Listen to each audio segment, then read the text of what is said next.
Today, we're going to be taking a look at some of the funniest FNAF fan games ever created. From completely ridiculous characters to absurd situations and jokes that somehow work perfectly within FNAF, these games prove the community is just as good at comedy as it is horror. Some of these had me laughing from beginning to end, so let's dive into them. The kings of classic FNAF fan games. What comes to mind when I say that? Maybe Five Nights at Candy's, Five Nights at Wario's, Those Nights at Rachel's, and Treasure Island, to name a few. But for you freaks, you goons, you heathens, there might just be another answer. A game so popular when it came out, for a reason I'm not even sure of myself. Today, I'll be talking about that game. A game so utterly terrible, yet somehow loved.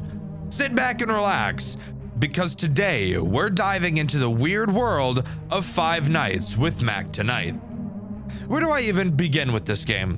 Probably by saying that for this video, I played both the first and second games, except not really because I played the remastered versions of them. Was this a good idea? No.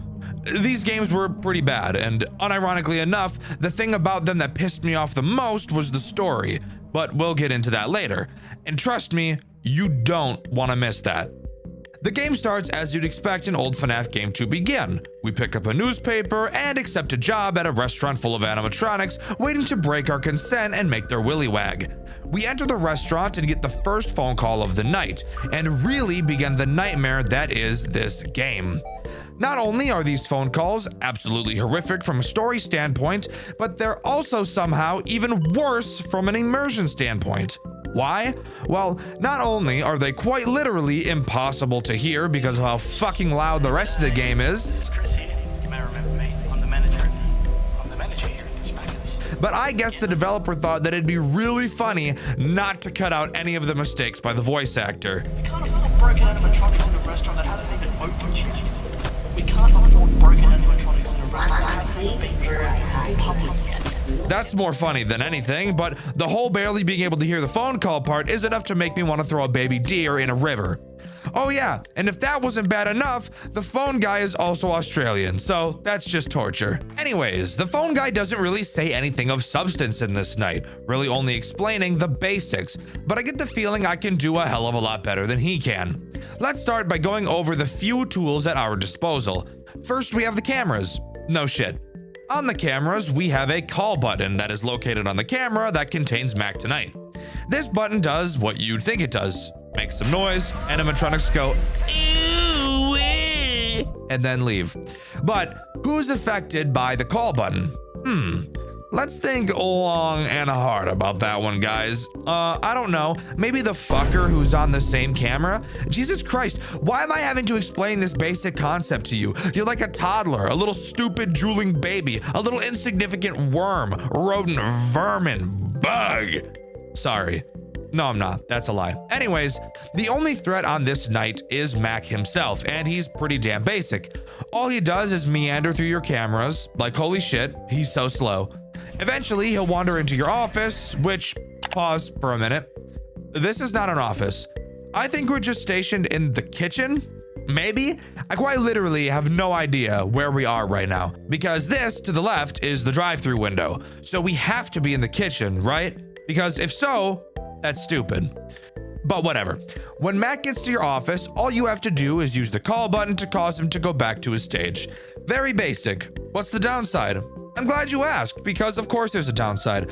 If you use the call button too many times, an error will begin. To fix it, all you have to do is go to your control panel and reboot it. God, don't you guys miss playing Five Nights at Freddy's 3? What's that? You don't? That's unsurprising because FNAF 3 makes me want to stick my penis in a blender. But believe it or not, that's not the only attack Mac is capable of. The other attack consists of being a fat ass and going through the drive-thru several times each night. As I'm sure you could have guessed, Mac has the chance to instead wander to the drive-thru window, and when he does, all you have to do is open the control panel and literally just tell him to fuck off, and he listens. Surprising, I know, but you know what? I'm not gonna complain, because he listened, and I appreciate that. But after each night, we get to talk about the post-night cutscenes, which aren't really cutscenes because it's just a black screen with people talking. In this game, I have no idea who we play as, but who is important is the Australian man, so get used to hearing his voice a lot. The Australian man's name is Chris. He's the manager of the McDonald's we work at. And in this cutscene, he walks into the office of... I actually don't know who we could be talking to. It's clearly a higher up because Chris asks him for a raise, but I have no idea who this higher up could be. I'm guessing it's the owner of the building, or who knows, fuck, maybe it's the CEO of McDonald's, I don't know. Anyways, Chris walks into his boss's office and asks about a raise. Why do you ask? Well, this is where we get to talk about the most hilarious sequence of words I've ever heard. Chris says his daughter is sick, with either an infection or a disease. He doesn't know what it is, but in his expert McDonald's manager opinion, it looks fatal. Well, so far my daughter and I are dealing with very little money, mainly affected by taxes and whatnot. She's currently going through some infection or disease. I don't know what it is, but it seems fatal.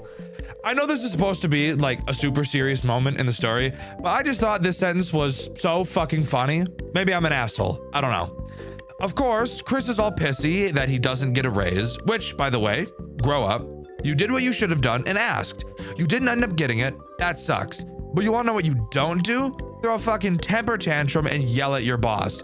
Because that's just gonna get you fired, moron. I get your kid is probably dying, but you wanna know what'll make your financial situation a lot better? Not having a kid anymore. The boss explains that the reason Chris can't get a raise is because the company recently spent a lot of money on the new animatronics for the restaurant. They saw how well the Mac Tonight commercials performed on TV, so they thought it'd be a good idea to capitalize and buy the animatronics so that the company would make more money. That makes sense. However, because of this, the restaurant would be closed for a week while they did renovations on the building in preparation. This, overall, is a very valid explanation as to why Chris will not be getting a raise as of now. But instead, after only one fucking day of working at the goddamn restaurant, he's already both demanding a raise and throwing a fit after not getting one. Actual child behavior right here. Moving on to night 2, we get another call from our boy Chris.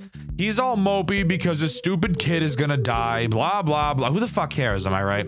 He mentioned something about the Hamburglar being found in the vents of the building, which, by the way, I would find hilarious if the Hamburglar wasn't also the most infuriating character in this entire game. Speaking of the Hamburglar, let's talk about what this dickhead does. The Hamburglar, as I'm sure you could have guessed, burgles hamburgers. The Hamburglar, as I'm sure you could have guessed, burgles hamburger. The Hamburglar, as I'm sure you could have guessed, burgles hamburgers, and based off of where they found him, is a vent animatronic. Actually, the vent animatronic, as no other characters actually use it directly. We'll talk about that later. The Hamburglar will try to find your vent and crawl inside of it, something I think is very interesting considering this fat motherfucker steals cheeseburgers for a living, something I'm sure his mother is very proud of. Now, here's where I get to talk about how much I hate this piece of shit. He has a few phases before he's fully in your vent. What you're supposed to do is, in the final phase before he enters, blow super hot air using a button in your cameras to scare him away. That in and of itself is super easy. The problem comes from not knowing where he is, which again is super surprising given his profession of choice. Now, in most FNAF games, when you look at the cameras, they slowly pan side to side. They do the same in Mac Tonight's as well. However, in most FNAF games, you can always see the character when they're on the camera, no matter what the position of the camera is. Can you tell where I'm going with this? If not, let me make it very clear for you. When the camera is panned all the way to the right on this vent camera, you literally cannot see the Hamburglar. Why is this a problem? Because the cameras move so goddamn slow that you often won't be able to tell when he's moving because the camera is constantly glued to the right side of the screen. Bro, I wish this camera wouldn't turn 400 billion feet away from that fucking thing. Bro, could you turn the fucking camera towards him so I can see his ass? Luckily for me, I eventually heard a sound cue he makes to make noticing his movements a lot easier. But holy shit, future FNAF game devs, please, for the love of God, don't make this mistake, because this made me want to find a silverback gorilla and have him start digging in me. But regardless, if you can learn the sound cue, the ham bitch boy really shouldn't be too much of an issue, and we can move on to the post-night 2 bullshit cutscene. This cutscene starts with Chris getting on the phone with who I'm assuming to be someone at the hospital that's seeing his daughter, which, by the way, doesn't make sense. In the previous cutscene, Chris told his boss he doesn't have money to even get his kid seen by the doctor, which, by the way, I know in the US you can't legally be denied medical care, but fuck you, it's not disclosed where this game takes place, so eat my balls. Regardless, it is confirmed she has a disease. Still insane that the disease doesn't have a name either, because they've also confirmed that there's nothing they can do and she is in fact going to die. I find it weird that they can both determine that it is fatal when they haven't confirmed what disease it is. Or who knows, maybe Chris is just retarded and can't pronounce words with more than 6 letters in them, as emphasized by him once again getting upset and calling his boss stupid for ordering the new animatronics for his, and I quote, greed of money. That bastard. Ordering them pieces of junk just for his greed of money? Moving on to night 3, we're told nothing important by Chris and are introduced to 2 new characters, Grimace and Ronald McDickhead. Let's talk about Grimace first, because Grimace would never hurt a fly. On purpose. Grimace works kind of like a foxy, having multiple stages before attacking you, except I actually just lied because he only has 1 phase before attacking you. When you see him move from his original position, all you need to do is press a button on your camera to make him go back. Are you starting to notice a pattern for this game's mechanics? That's fine. Maybe the main fucking mascot for McDonald's will be better. What does Ronald do? Well, he'll walk around the building, aimlessly probably, attempting to find your office. When he gets there, he'll make a sound cue and stand here. I can see this getting really... Who the fuck is that? What is Ronald McDonald? Oh my fucking ears! Oh my fucking ears! For fuck's sake! What the fuck was that? I think this is like a window to the dining area. Maybe. Again, I have no idea where we are in the building. When he is there... You wanna take a little guess what you have to do to stop him from turning into the gobble monster, lathering your nuts in honey and having a feast? Yeah, that's exactly right. You have to use the exact same call button that you use for Mac, except this time it makes no fucking sense because why the hell would that affect Ronald Donald? That's it. I'm not kidding. We're already at the point where we'll just talk about the next cutscene. For fuck's sake, people actually enjoy this game, and not just because of nostalgia. Whatever. In the night 3 cutscene, Chris goes into his boss's office, tells him that his daughter dying is somehow his fault, and then literally fucking stabs him to death. Slow way the fuck down. Really? That's your reaction to that? Sure, you didn't get the raise, but guess what? Clearly you were able to get her to the hospital because you found out it was fatal. But guess what, dumbass? No amount of money would have made it not fatal. And if it could have made it not fatal, then that just means you waited too long to get to the hospital to get it checked. Now, you might be thinking, oh, he didn't want to go to the hospital because he didn't have the money for it. Usually that would make sense, but I'm gonna say fuck you to that thought process in this situation, because if this guy is willing to kill somebody because his daughter is dying, I don't think anything would have stopped him from going into the hospital to attempt to figure out what's going on with her in a timely manner. This story is such a headache. This story is frustrating, and this story makes my dick hurt. If the plot of this game is trying to make me not like Chris, then I take back my criticism, as it's doing a great job at that. But if it's instead trying to make me side with Chris and understand his way of thinking and say, you know what? Sure, killing someone is bad, but at least you could argue he had a good reason to. Then this game is doing an absolutely horrendous job at doing so. Night 4 time. What does Night 4 introduce? Well, first, I want to take a brief moment to talk about the phone call and about how little sense this story makes. So, the phone guy is very clearly Chris. You can tell by the ear-grating Australian accent. So, I can't figure out the order of events that take place in this game. As we're playing through the nights, it's clear that the animatronics that were being brought have already arrived. The same animatronics that caused Chris's boss to not give him a raise. Cool. We're told in this phone call that the restaurant still has yet to open, which by the way raises a whole different ordeal of questions, like why the fuck are we even here? But whatever, let's forget about that for a moment. Throughout this phone call, it's very clear that Chris is bothered by the fact that the animatronics are moving from their positions at night, and he yells at us to move them back before we leave work. He says that we can't afford to have these animatronics break before the building is open to the public. So pause. Why the fuck does Chris care? Maybe I'm not even asking this question in the right way. So here, let's just pause and let's go over everything we know real quick and pretend that it all makes sense. Chris asks for a raise, gets denied. His daughter is told she's going to die and there's nothing they can do about it. Chris then kills his boss. This is what we know so far from the post-night cutscenes. We also know that Chris thinks the robots are stupid and have a part to play in his kid dying. So then tell me, why the fuck does he care so much about the state of these animatronics when in his mind they have a large part in why his daughter is either dead or dying? This is the big problem for me with this series.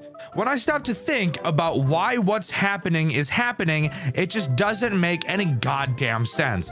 And get this, when we start talking about the second game, it's going to make even less sense. No, I'm not joking. We'll talk about the second game in a bit, but this fact is just making me think that the dev wrote the story as he went. But okay, let's stop talking about the phone call now and move on to the threats this night introduces. Birdie and Mayor McCheese.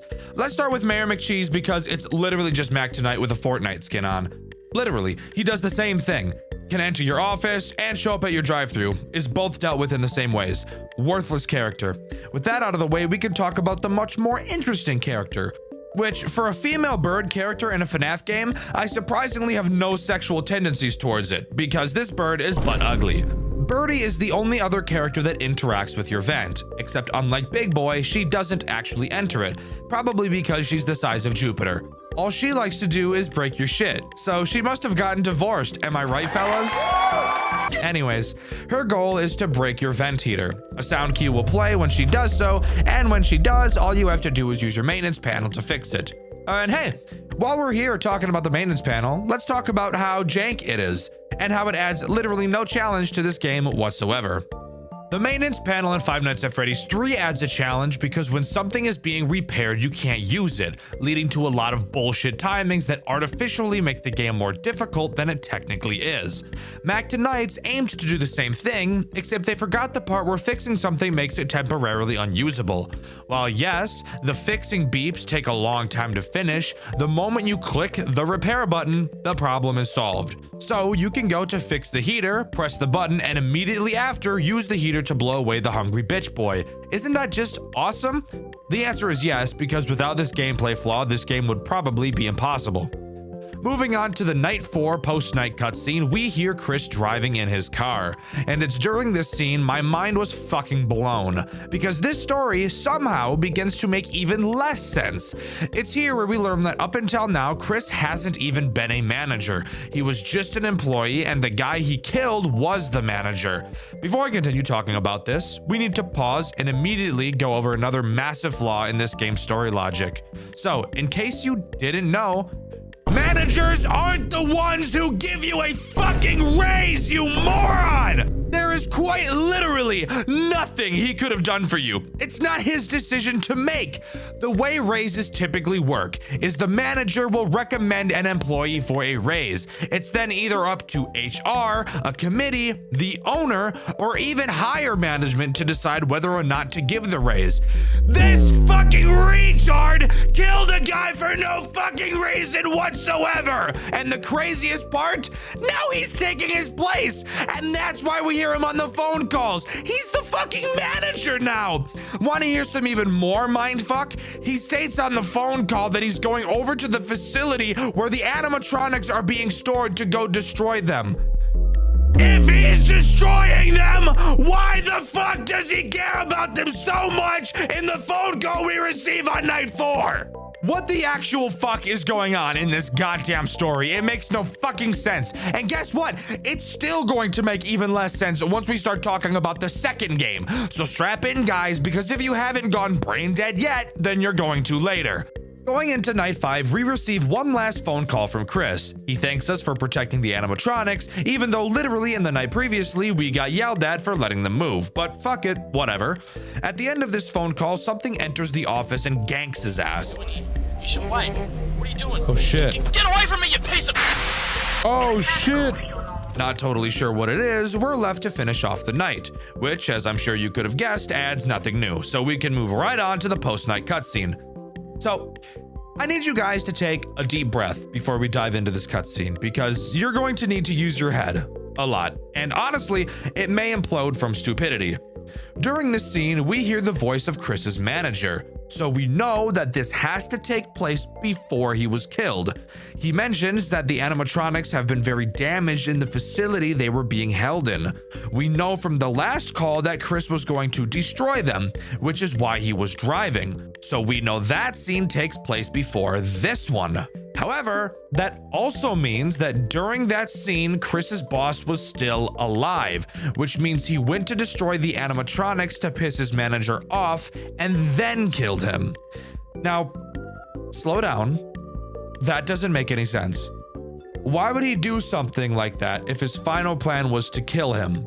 That wouldn't make any sense. He wouldn't get the chance to be angry about it because he'd be dead right after.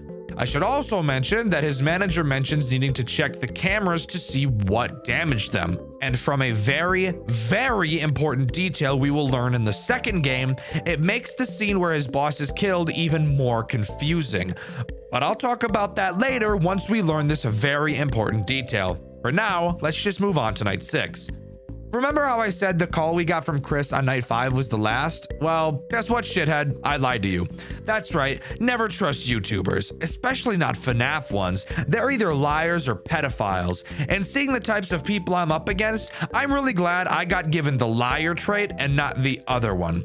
Anyways, yeah, we still do get a phone call from Chris this night, except this time it's revealed that he's turned into an animatronic. Woo! Spooky, bitch! For some reason, he wants to kill us. I don't know why.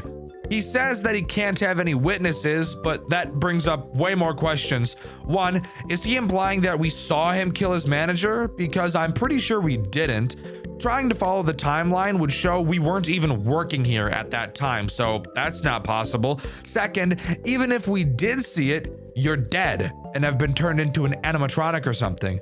So it's not like you can be held responsible for your actions anyways. Also, yeah, I think it's pretty obvious Chris got killed by Mac in Night 5's phone call, as Chris is now a new threat in this night that will attack you. He's literally just Mac. He even looks like Mac. He attacks the doors, attacks the drive-thrus. Wahoo! Once you beat Night 6, you'll be thrown into a sort of free roam section, except not really, because it's a scripted scene where you walk up to Mac. He looks at you and the screen goes black, and then we get to talk about the post-night cutscene. This one takes place at who the fuck knows when.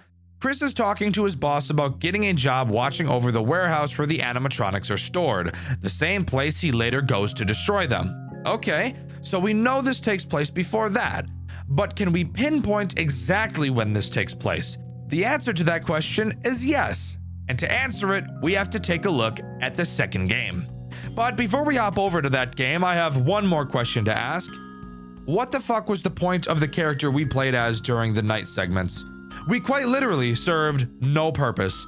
Apparently we were witnesses, but we never actually witnessed anything. At first I thought, maybe Chris is destroying the animatronics and then pretending in the phone calls to us it's something else doing it. But that wouldn't make sense because one, we're not in the facility where they're stored, we're in the McDonald's, and two, Chris killed his manager after he destroyed the robots. And we know that during the night sections his manager is already dead because Chris is the manager at that point. So what the fuck did we even do except just work at fucking McDonald's? I guess we got looked at by Mac at the end, but it seems like we were just utterly useless. Also, we were wearing a yellow glove, which would lead me to believe it was actually in the POV of fucking Ronald. I don't know what the hell's happening right now. But whatever, let's forget about this mess and just hope that Mac Tonight's 2 is better than this one. Spoiler alert, it's a lot worse. Get a refill on snacks and drinks. Let's dive deeper down the shithole. When it comes to Five Nights at Mac Tonight's 2, not only is it worse gameplay-wise, it's also worse story-wise, somehow. Let's start by getting one huge detail I noticed out of the way.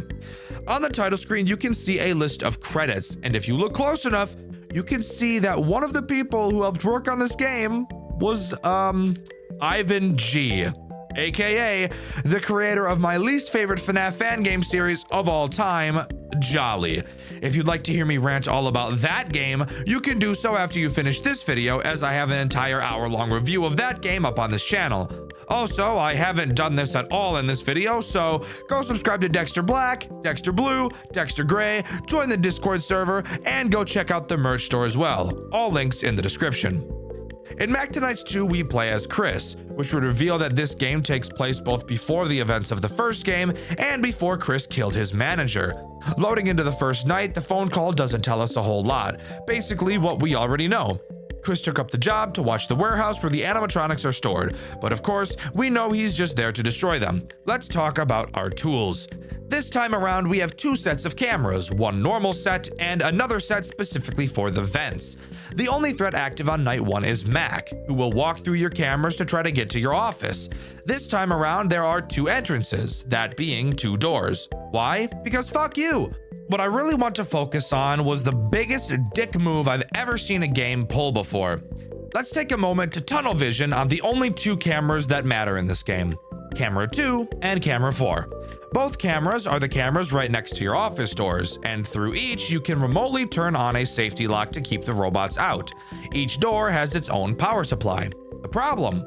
These power supplies drain fast as fuck. So much so that I was noticing on earlier nights that when Mac would appear on camera 4, that by the time he'd leave, I'd be left with a big chunk of power missing, which led me to believe that the remainder of the nights would be very difficult because no shit, he would be attacking more frequently. Something even cooler? Where does Mac go after camera 4? Camera 2. What's in camera 2? Another fucking entrance to the office. Holy shit, we have to waste even more power. Now pause. If you're familiar with this game, I can already tell you're going to the comments to explain to me how badly I'm not understanding how this mechanic works. And shut up. I know that's not exactly how it works. I like to explain based on my experience, and this is how it went. Turns out, this camera state is not Mac about to open the camera 4 door. He actually has 2 different phases on this camera, attack and no attack. When he's standing like this, away from the door, then you know he's just traveling to camera 2 to attack. He will look like this when it's actually him attacking camera 4's door. So what's the problem? Well, I literally never saw Mac go into his attack camera 4 state until night 3. Excuse me? I don't think that it's my fault for not noticing earlier when my RNG with movements is that dog shit. Holy fuck. But whatever. After learning that, I had no problems with Mac, and we're free to move on to the post-night 1 cutscene. Psych! Guess what? There aren't any. We're just jumping right into night 2. Night 2 drops a fucking bombshell on me and blows up all hope of understanding the lore of this game.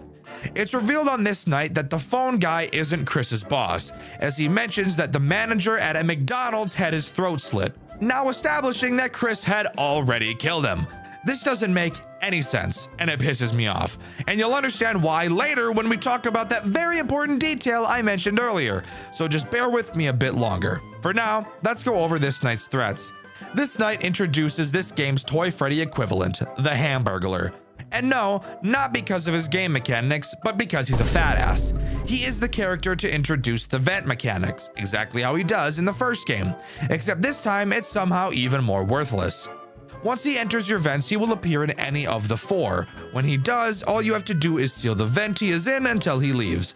Each vent has its own power supply, and these 2 drain very fast. But that doesn't matter because even during this game's most difficult canon night, you will hardly ever be attacked.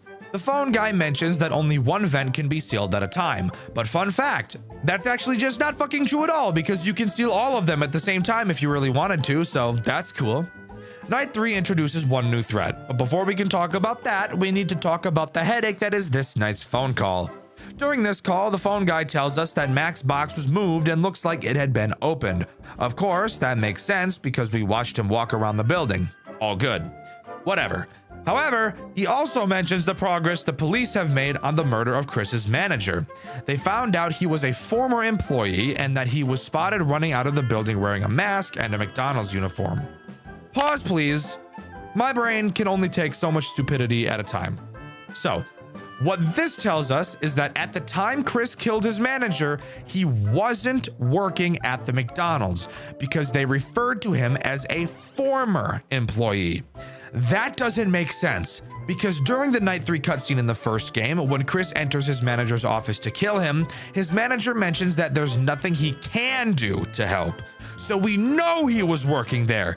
Maybe that was a mistake and he wasn't working there, or maybe this is a mistake and they shouldn't have said former employee. But let's just say this game is correct and he was a former employee. Why the fuck was he wearing a McDonald's uniform if he didn't even work there? This story doesn't make any fucking sense and nothing lines up. No, this is not a case of the game being mysterious and, ooh, it's our job as theorist hunters to piece it together. Fuck you. This is just bad writing, like really fucking bad writing. We still haven't even gotten the real bombshell yet, the very important detail I've been talking about throughout this video. But before we can get to it, we have to talk about tonight's threat, Birdie. Birdie did something unique in the last game. What about this one? Nope, she's just a hamburglar. Enters vents, seal them, that's it. Moving on. Night 4 somehow manages to make even less sense than ever before. We're told that Birdie had gotten damaged, like a crowbar was smashed into her face. Okay, so we know that at this point, Chris had already begun breaking the animatronics. Cool. Now, here's the stupid part. We're told that the police are obviously still investigating the murder. They questioned all the current employees about the incident, and the phone guy tells us, no joke, that they put the employees who were suspects through a lie detector. Fuck the fact that lie detectors can be notoriously inaccurate. Let's talk about the fact that they know it's a former employee. Ding, ding, ding, former. So why the fuck are the current employees suspects? That doesn't even make any fucking sense why they would suspect a current employee of being the murderer when they know it was a former employee. Sure, the guy was wearing a uniform, but they've already established that he was a former employee, aka not a fucking employee anymore. Am I overreacting? Does this story actually make perfect sense and I'm just retarded? I don't think it does. Anyways, the threat on this night is Mayor McCheese. He's just Mac. Goes to the door, close it, what the fuck ever. I know you guys are just interested in this story at this point and how retarded it is. Night 5 phone call. Let's go over it. Mayor McCheese was damaged, obviously our doing. We're told that today is our last night, yet for some reason we're told that we can come in tomorrow if we really want to. Why? I literally have no idea. And the phone guy literally offers no good explanation whatsoever. It's clear that at this point, the phone guy thinks we're not doing our job well. And to be fair, we really aren't, so that makes sense. Really nothing important in this call, so let's just go over the final threat in this game, Grimace. Grimace, surprisingly, does something different than the other characters. He acts sort of like a phantom balloon bitch from Five Nights at Freddy's 3. He will slowly leave his box, and when he does, he'll appear on a camera. If you see him, close the cameras and he'll reset to his box. If you don't do it fast enough, he'll force your cameras to reboot, which will take a while. So like, just close the cameras. Who gives a fuck? Let's just talk about this stupid fucking story and the stupid fucking important detail I've been teasing for the last half hour. During the night 6 phone call, it's revealed that the phone guy checked the cameras of the warehouse and saw Chris breaking the animatronics, specifically Grimace. He tells us that we need to get out, blah, blah, blah. Yeah, we know, no shit, he's pissed, and rightfully so. But hold up. Did you hear what I just said? He checked the cameras and saw us. Doesn't that sound familiar? Oh yeah, it does. Why, you ask? Well, this little tidbit is that super important detail I've been talking about throughout this video. Towards the end of Mac Tonight 1, during the final cutscene, we hear Chris's manager mentioning that the robots are being damaged and that he needs to check the cameras. This would tell me that this exact moment is what he was talking about then. But here's the crazy part. All of that would add up perfectly fine. 2D FNAF fan games, something you don't see all too often in the mainstream. A few well-known titles may come to mind. Maybe you think of Playtime with Percy, One Night at Flumpty's, or maybe Too Many Nights pops into your head.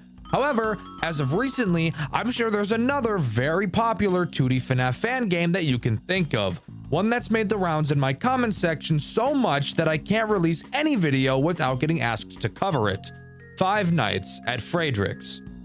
I was honestly expecting to not like this game, and no, it's not because it's popular.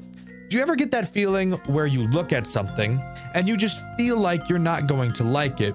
Food is a great example. Sure, I've never tried a Brussels sprout, but I can guarantee you that I'm not going to like it. This is the feeling I had when I first looked at Five Nights at Frederick's. And oh boy, am I ever glad you guys wouldn't shut up about it. Because it has easily become one of my favorite FNAF games of all time. Sit the fuck down and listen to me, a 20-year-old, fully grown man, ramble about a game made for children once again. Five Nights at Frederick's is as simple as a FNAF game can get in terms of what is actually going on. Our character's name is Alan Fritter, and we see an ad in the newspaper. Oh great, a new job, let's apply. Frederick's doesn't try to break the mold here. However, don't let that fool you, as there still is a pretty interesting story this game has to tell. Given the fact there's not much exposition to talk about, we instead get to hop right into night one and go over to the office and look at the tools at our disposal. Our office looks very similar to the office from Five Nights at Freddy's 1. 2 doors to the right and left of us, some cameras, bada bing bada boom, classic Five Nights at Freddy's. So, why does this game stand out to me and so many others then? Well, I'm glad you asked. Opening up the cameras, we will see the first main gameplay loop Frederick's has to offer. Going to the kitchen cameras, we will see that we're able to make pizzas. This will very quickly become the biggest priority in the entire game, but I'll go into more detail with it when it becomes relevant. But to keep it simple, always make sure you have a pizza cooking. When a pizza is done cooking, you will be able to hear a ding sound cue. That lets you know that you need to start making the next pizza. You'll notice that the doors in your office are replaced by lasers. This is one of the many interesting quirks this game has.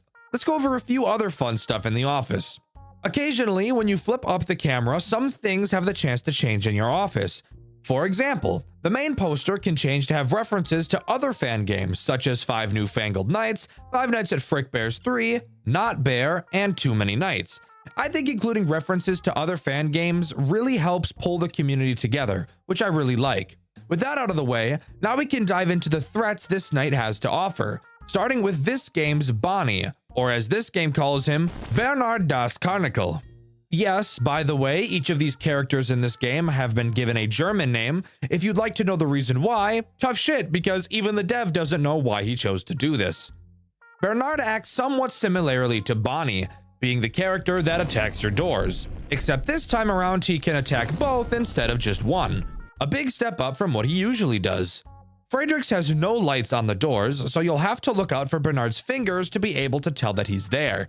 If he is, use the lasers to shock him and he'll run away. If you don't do so fast enough, he'll step into your office and kinda just stand there, blocking the laser button and just kinda stare at you with his dopey ass face. This is also a good portion of the video to bring up how the power usage in this game works. It's obviously the same as any other game in concept. The more things you're using that waste power, the higher the usage will be, and the higher the usage meter is, the faster your power drains. You'll notice a difference in this game than in a game like Five Nights at Freddy's 1, where in FNAF 1, the moment you stop using something, the usage will instantly decrease, whereas in Frederick's, the power will decrease exponentially. However, this may also just be a visual thing, so maybe I'm just talking stupid right now. This night also introduces Chica, or as this game calls her, Clara das Kuchen. Clara is the reason why cooking the pizzas is so important. Clara will enter the kitchen. If a pizza is not cooking, she'll take charge and start cooking one herself. Except there's something really funny about that. And that's that she literally fucking sucks so bad at cooking you would not believe it. If you let Clara put her pizza into the oven, the building will very quickly start on fire. Very on par for a FNAF game, by the way. When the building is on fire, a brand new mechanic is introduced, the sprinkler system. If your building temperature reaches 120 degrees, none of the electronics in the building will work. That means no cameras and no lasers. This, of course, will result in a death, so you have to use the sprinklers to stop the fire. I honestly think that the sprinkler mechanic is the coolest addition in this entire game. Once you use the sprinklers, the monitor in your office will display how wet the building is. The higher the percentage, the longer it will take for things to activate when used. For example, once you use the sprinklers, it will shoot up to 100%. If you were to then do anything, from trying to start another pizza to using the lasers, you would have to wait around 2 seconds before they would actually activate after pushing them. This doesn't make the game impossible, and this percentage will slowly decrease back down to 0, but this is actually so fucking cool. It's something I don't think I've ever seen before. If you fail a mechanic in the game, instead of just losing, you're given the opportunity to correct yourself. However, it does come at the cost of needing you to react even faster until the wetness goes all the way back down. Yes, it does make the night stressful, but I think it's super cool and once again is my favorite mechanic in the entire game. Let me know what you guys think about it in the comments below. There are actually no post-night minigames in Friedrichs, which honestly feels weird to say since I usually spend a pretty decent amount of time in each video talking about them. But since there aren't any, I'm safe to move on to Night 2. God, this game just makes my days so much better. Night 2 introduces 2 new threats. Let's talk about the character you'll recognize more first. Foxy, or as this game calls him, Felix der whatever the fuck, I'm not gonna try to say that. Surprisingly, Felix wasn't given a Foxy-like mechanic. Instead, he almost does the opposite. Kind of. Where in FNAF 1, the more you watch Foxy, the less he moves. Felix is the opposite. The more you watch him, the more he moves. And in much the same way as Foxy. And by that, I mean you don't really have to be looking at him, but rather just have the cameras up. You see, Felix might just be a little bit of an autistic fellow. He really likes this spinning casino wheel. So much so that he will get very upset when it's not spinning. Depending on the difficulty setting, you will have a predetermined number of times that you can flip up the camera before the casino wheel stops spinning. And when it does stop spinning, Felix will haul ass to your office to politely ask you to spin it for him again. He's checking up, he's like, please, turn the wheel back on. I like it when the wheel is on. When he's in your office, he'll block the laser button, preventing you from keeping Bonnie or another character we'll mention later out. To spin the wheel, all you have to do is go back over to the camera and push the spin wheel button, where he will then sprint back out of your office to continue watching it spin. Felix and his mechanics remind me in a way of Clara, a general timer that counts down to an event that will make your run more difficult, and its fix is to just click a button on the camera. Now, you might think that because of that, I'd call this a lazy design, and while technically yes, it is pretty much the same recycled mechanic, I actually think that it makes the gameplay loop more enjoyable. Why? Well, Five Nights at Friedrichs gets you into what I like to call a flow state while you are playing. Every single mechanic in this game works together to make the entire experience feel satisfying to play. Most mechanics in this game are reaction-based, which is something I like to think I'm pretty good at. This leads to a very smooth feeling gameplay loop where yes, it is challenging, however, you almost always feel in control and every single interaction feels solid and responsive. The other threat this night adds is the endoskeleton in the back room, or as this game calls it, Endoskelet. Endoskelet behaves exactly how Bernard does with a small twist. He too will attack either of your 2 doors, but instead of blocking the button like Bernard, Endo will butt bang your power usage and force it to stay completely full until you inevitably die. I personally think that Endo has the weakest mechanic out of this entire game. However, one thing I do appreciate about him is that at least he has the decency to make a sound cue when he arrives at your door, unlike fuck-ass Bernard. Now, you might think this game seems way too easy. You never have to check the cameras until you either A, hear a very distinct sound cue letting you know to bake a pizza, or B, if Felix runs into your office, and usually, I'd agree. Up until this moment, the game is overall pretty easy, but we have yet to introduce a character that will force us to use the cameras and probably make your butthole pucker more than just a few times. So let's move on to Night 3. Night 3 introduces the main attraction himself, Freddy, or of course, as you already know, this game calls Friedrich Fazbear. Friedrich is bolted to the stage, so that may lead you to ask the question, how is he even a fucking threat if he can't leave the stage? Well, you see, there's actually a pretty interesting plot twist here, and that's that the game fucking lied. Frederick is bolted to the stage, however, that doesn't prevent him from moving at all.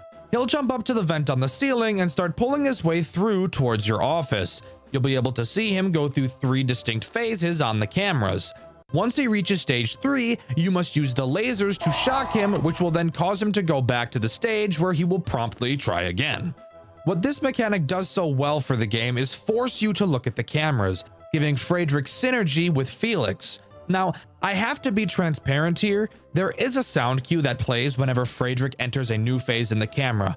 However, it's pretty damn quiet, and with how frequently characters will be screaming from being shocked, music playing loud as fuck in your ear, as well as a multitude of other things, it will probably be very common for you to just not hear these sound cues because of how faint they naturally are.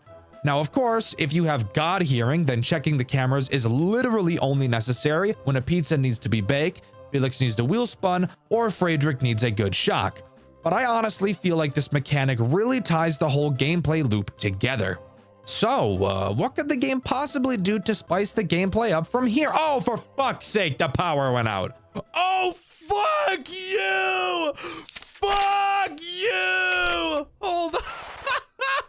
What the fuck? More specifically, just the lights. Yeah, that's right. The gimmick of Night 4 is that the only way you can see is through a flashlight that follows your mouse. The cameras will be dark as well, making it harder to see some of the characters.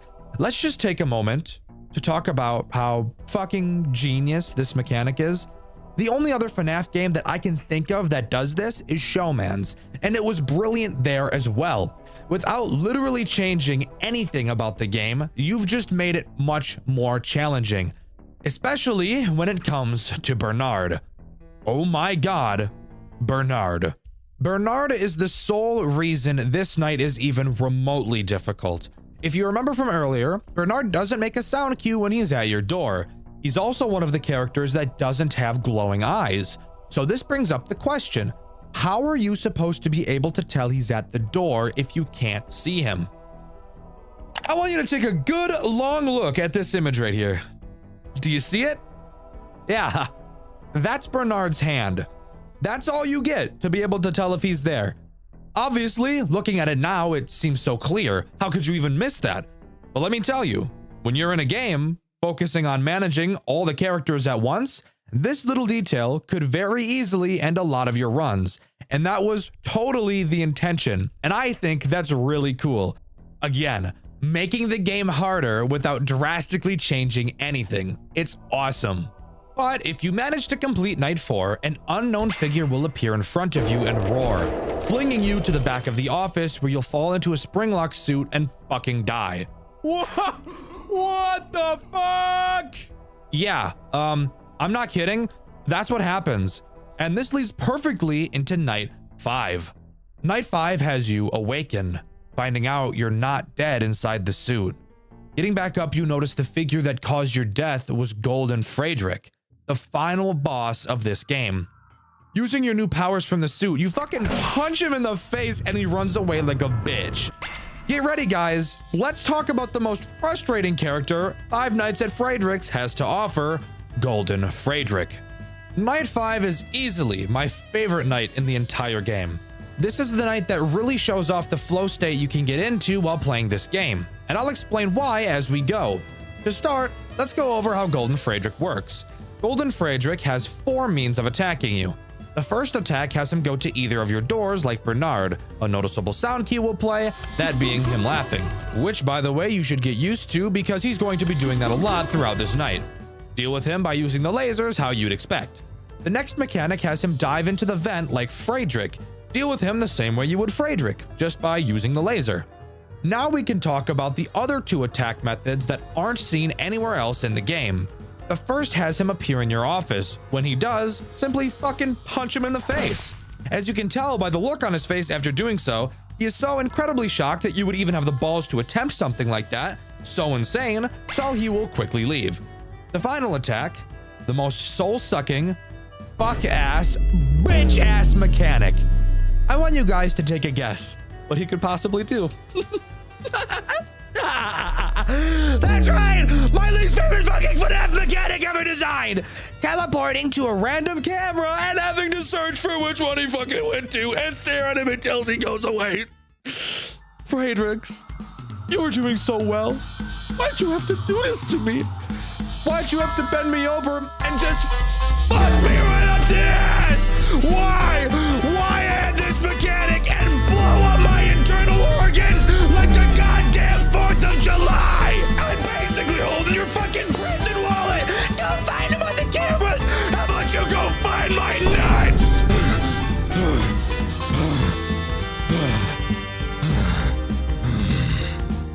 But hey, at least the rest of the night is pretty cool. Unlike most boss fight nights from FNAF games, this night doesn't make the boss the only threat throughout. However, this night will slowly reintroduce the characters you've been going up against as the night progresses every hour. 1 AM, Bernard and Endoskelet reappear. Night 2, Chica and Felix reappear. 3 AM, Freddy appears. And finally at 4 AM, your lights go out once more. And at 5 AM, the building starts on fire, forcing you to use the sprinklers. And from there, it's just a crazy survival game until the final 6 AM. This night is honestly some of the most fun I've had with a FNAF game. Slowly reintroducing each mechanic throughout the night just made the whole experience slowly feel like it was getting harder and harder, which, to be fair, it was. 100% go try this game out. You will not regret it. Oh yeah, I forgot to mention that throughout this night, you've been able to see this memory wipe meter slowly fill up. Well, at the end of the night, it completes, and the character we've been playing as so far seemingly finally dies. Golden Friedrich laughs at the corpse, and that's when we're shot back to the menu to see that there is a night 6. But, if we're dead, how is that even going to work? Ladies and gentlemen, let me introduce you to the second main character of this game, Ella Vanilla. Ella is who we play as on night 6. She discovers a job flyer in the local newspaper and decides that it'd be a great idea to become the new night guard at Friedrichs. Entering the office for the final night, we're greeted to, oh my fucking god, there's Alan right there. That's right. On top of everything we've seen so far, our previous protagonist becomes an antagonist on this night, and he's pretty damn aggressive as well. Now being called Fritterfalle, he acts as an additional threat to make night 6 a pain in the dick. His mechanic is simple, basically being a music box, something I wasn't super thrilled about when I first saw it, but overall ends up not really feeling like one, even though that's literally all it is. Throughout this night, Fritterfalle will attempt to get up and murk your ass. In order to sedate him, all you have to do is hold his nose. According to the lore, the owners of this restaurant actually tell the technicians to do this to Fritter because they know how much of a threat he is. Yet for some reason, they refuse to throw his ass out. But with that, that's all the main game of Five Nights at Friedrichs has to offer. Let's fucking go! Woo! Woo! 217. Ella Vanilla. Fuck yeah, we got SpongeBob over there. Is that Gustavo Fring up here? But, as I'm sure you can tell by looking at the timeline of this video, I still have more I want to talk about. That being the story, and my favorite thing about any game ever, post-game. Let's start with the story. You may think that this game doesn't really have anything else besides what we've already covered with Alan and Ella, but there actually is a little bit more to dissect. I want to first thank commenters such as Lex Gauntly and Redman. If it weren't for comments like these on my Tales of the Bunnyman video, I probably wouldn't feel as confident talking about the story, as it is something I don't like doing because I don't feel like I can do it as much justice as it deserves. I also really want to thank City, the owner of the FNAF Game Wiki, for reaching out to me on Discord to tell me about certain things and clarify any questions I have when researching these videos. Let's start by getting something out of the way. Friedrichs Pizza is not a chain restaurant like Freddy Fazbear's, instead just being a standalone restaurant. The animatronics used to be kept in a location known only as F-NJ02. What the hell does that mean? I have no fucking idea. But at some point, these characters were transferred to another location known as F-PA09, which is the restaurant we see in the game. Throughout the game, you learn how to deal with the threats through the pages of the service manual on your desk. Turning over these pages will slowly tell a very disturbing story. They reveal that each animatronic were noted to have unknown human remains making up a majority of their body. Friedrich has human teeth and eyes. Clara has human arms. Bernard is literally just an amalgamation of human mush. Felix has human eyes, and Endo has human veins and teeth. On Flinguary, yes, by the way, the months are named differently in this game, 29th, 2009, Alan Fritter takes the job at Friedrich's after standing outside the building and slapping the window until he was hired.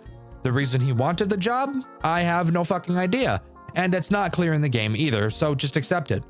However, it is clear that the animatronics remember him from past events and are intent on killing him. Throughout the night, you are supposed to be taught the mechanics through the manual on your desk. However, the pages of said manual have been ripped out, crumpled, and scribbled on by presumably previous employees. These scribbles are mocking the animatronics, which I get the funny feeling pisses them off a little bit, and it's confirmed that the characters enjoy killing the guards at the establishment. It's confirmed that Clara made her first successful pizza using Alan's body parts. Bernard used his arms as a back scratcher. Friedrich used his fucking veins as dental floss, which is insane.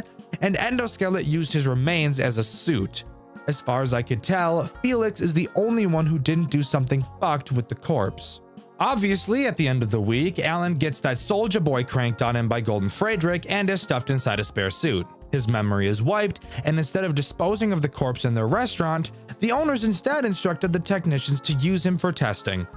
Okay, maybe I'm too level-headed, but this seems like a very stupid idea that would get OSHA on your ass in about 4 seconds flat. Of course, Ella Vanilla later takes his position, and we play as her in Night 6. It's clear that Alan still somewhat has a presence inside of the suit.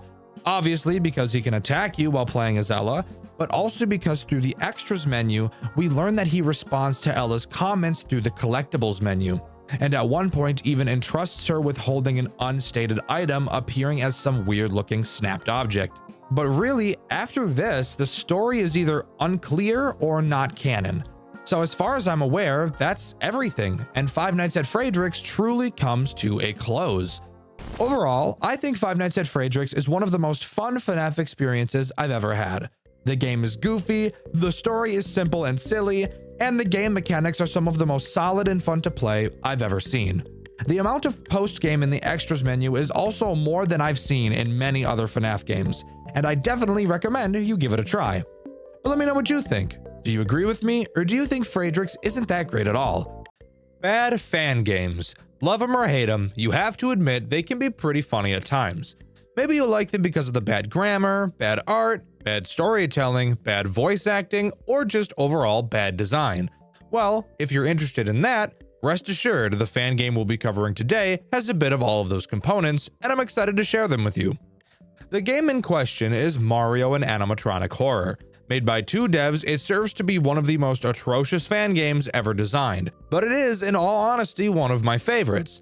I should note that this game is technically not possible to obtain legitimately and can only be found through websites like the Wayback Machine. This is because Nintendo is the most greedy, grubby company to ever cross this plane of existence. They DMCA'd this game for copyright infringement because it used their characters.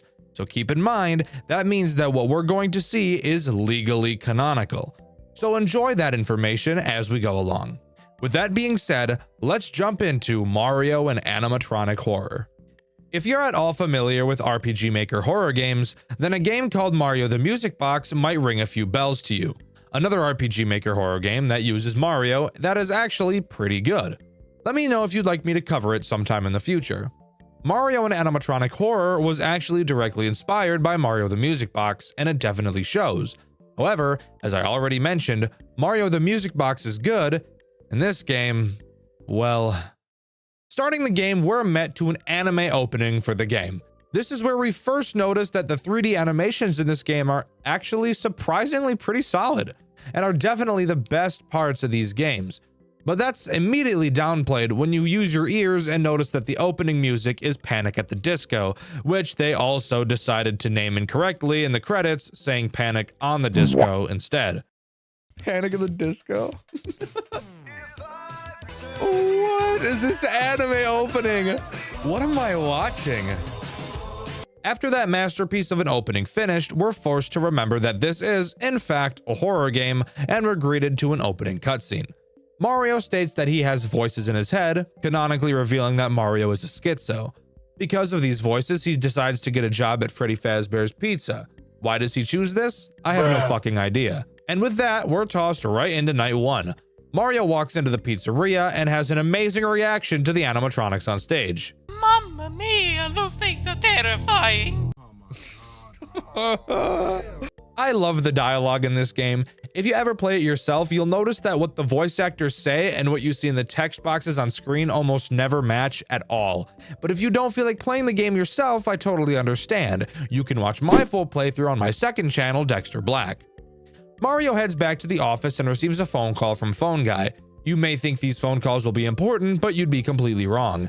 These phone calls are basically just the calls from Five Nights at Freddy's 1, except for some reason they didn't want to use the actual audio from the game, so instead they opted to hire a voice actor to read it, and I guess they also didn't just copy and paste the script from the game, but appeared to try their best to rewrite what was said from memory. I'm not sure what the thought process was here. Hello? Hello?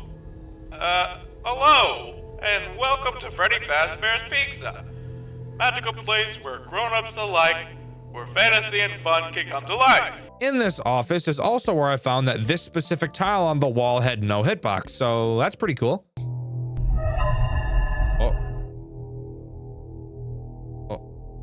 Okay. After the call, Mario was understandably scared from being told that animatronics would try to butt bang him and stuff him in a suit. We cut to a short cutscene from the animatronics who, lucky us, also speak. They talk about how familiar we look. Now, from hearing that, you'd probably think that this would be the same misunderstanding from the actual games, where they think we're William Afton because we're wearing the purple security guard suit.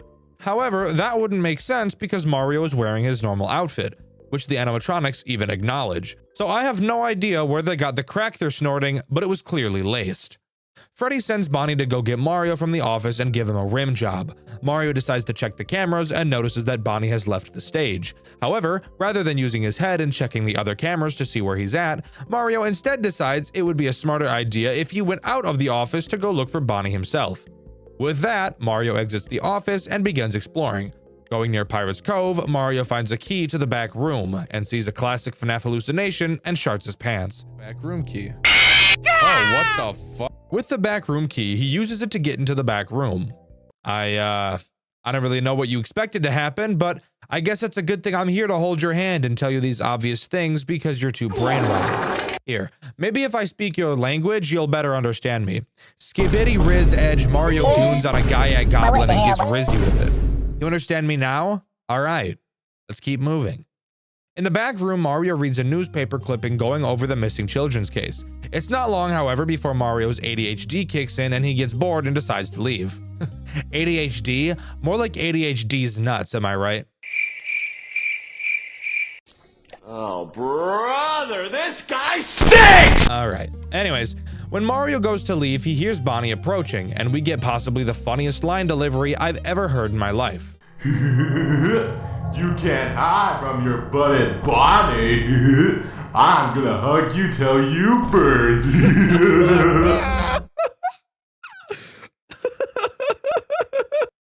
Wasn't that the most amazing thing you've ever heard? Yeah, I bet it was. Mario figures it'd probably be a good idea to hide, and I would probably agree with him. This is where you get the first of many decisions. When you make a choice, you could get wrong at your possible, and you could possible get killed. When you make a choice, the choice could wrong, and you could possible get killed. Where are you going to hide? You can choose either the closet, under the table, or hiding in the Freddy suit on the table. Now, you may be inclined to hide in the most retarded area on the planet, but I would encourage you to not do that. Hiding in the closet is the correct option, but I guess I'll humor you and I'll tell you what happens if you choose the other two options. Let's start with the suit. If you choose to hide in the suit, Bonnie actually won't find you and will leave, which might lead one to believe they made the right decision. But for those of you who are familiar with the FNAF lore, which I imagine is all of you, you'd know that getting into a suit is a pretty bad idea, because Mario ends up getting stuck and spring-locked inside. How'd you get in? Reverse engineer. And you're dead. suit, so good job, buddy. I don't even know why getting inside the suit was an option, given how scared Mario was of getting stuffed inside one. Choosing to hide under the table instead, you would not be surprised to find that Bonnie literally immediately sees you. Because, no shit, that should have been obvious. This is when he grabs you and we get to see another surprisingly good 3D animation, where Bonnie hits us in the dome with his guitar as hard as he can. I found you. Oh, damn! Oh, we're dead as fuck, boy. We're dead as fuck. You might think these animations were just found somewhere and imported into the game, but no. As far as I can tell, these animations are actually original to this game, which is actually pretty damn cool. Of course, the closet is the correct choice, so Mario hides in there like a normal person would. Yeah, being gay is pretty safe. Bonnie begins walking around the back room, and even though we hear his footsteps, we're given the choice to peek out. Of course, Mario chooses not to do that because he isn't stupid, and Bonnie eventually does leave, and Mario re-emerges from the closet. As Mario exits the closet, a rusty crowbar appears out of nowhere on the floor and Mario takes it. Heading back to Pirate's Cove, he uses it to open up a crate. Come on, you stupid crowbar! Inside the crate, he finds the kitchen key. Now, I think we all know where the kitchen is in the first FNAF game location. This game thought it would be funny to actually not put the kitchen there and instead put it right next to Pirate's Cove. Once in the kitchen, Mario finds a family photo.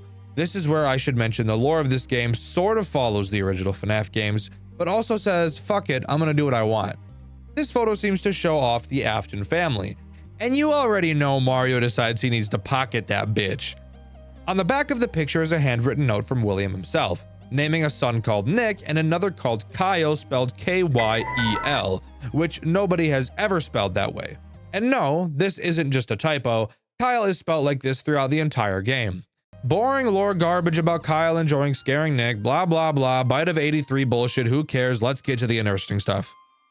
Finding nothing else, Mario heads back to the office to check the cameras and notices Foxy isn't in Pirate's Cove, moments later checking to see that Foxy is running down the halls. So, Mario does know how to check the other cameras, which means he really did just choose not to check the other cameras to find Bonnie earlier. Here we get a choice to either close the door or hide under the desk. Why the hell would you choose to hide under the desk? Well, it's to see a cool death animation. Oh shit! He slashed my shit up, bro. But obviously, we close the door and keep that little bitch out. After almost dying a second time, Mario decides he should leave the office again and continue to look around. So maybe he is an idiot. We head back to Pirate's Cove and find that an arcade machine has randomly appeared. Since Mario is an actual god gamer, you already know he had to pour some hours into whatever game it is we're about to play. Is it Galaga? Pac-Man? Maybe some Donkey Kong Jr.? No, it's actually just a really shitty classic FNAF minigame. I should have figured. In this game, we play as the little baby bitch boy from Five Nights at Freddy's 4, except for some reason his name is Nick, which is just not correct. But whatever. Nick walks into his bedroom and gets absolutely reamed by his brother Kyle, which again, also not his name, but we're just gonna ignore that, I suppose. With the jump scare playing out, the game ends. Mario pretends to be sympathetic for a short moment before forgetting the kid ever existed and walks back to the office where the power then goes out. I could describe to you what happens next, but I think it'd be much funnier if I just let it play out. Well, I guess that's all the rooms. But I never found the chicken. Guess you're fucked. Oh shit. Uh-oh. Uh-oh. Thank you, Mario. Ooh. Ooh. Welcome, one and all, it's time to have some fun. No. Let's have a party for you, my friend. Hey, don't run away, we want to play with you every night. Hey, buddy, don't run away, it's time to play our happiest day. Now you are trapped in nowhere to hide, no other places you can hide. Hey, just sit back and relax. What? You'll be nothing but a bloody corpse. Oh. And then you'll be in our tomb.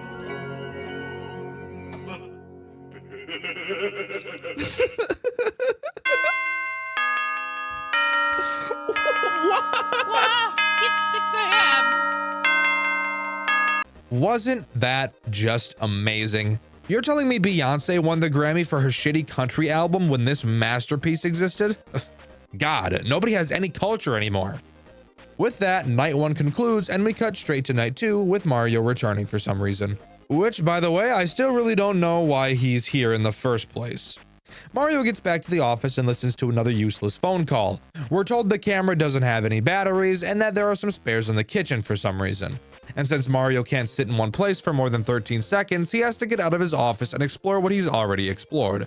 Heading to Pirate's Cove, Mario stumbles right into Chica. Chica threatens him with a good time by offering to put her entire beak into his rectum, but Mario rudely declines and runs into the kitchen to hide. Again, we're given a few options. Let's go over the stupid ones first. If you choose to hide in the oven like a moron, I'm willing to bet you can guess what happens. Hide in the oven? That's an atrocious idea, sure. I know you're in here. I'm gonna find you. She almost British? That'd make me hate her more. I think she's gone. I don't think she is. Hey, why won't the door open? Come on! What's that smell?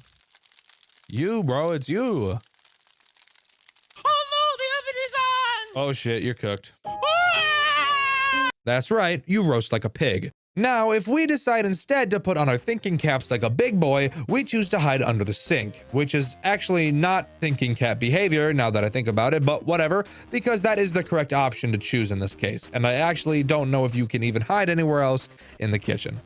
After Chica leaves, Mario finds a battery, so he heads back to the office to pop those puppies in the camera, only to find that he needs more. Great. We notice a key to the supply closet on the desk, so we go there to check for more batteries.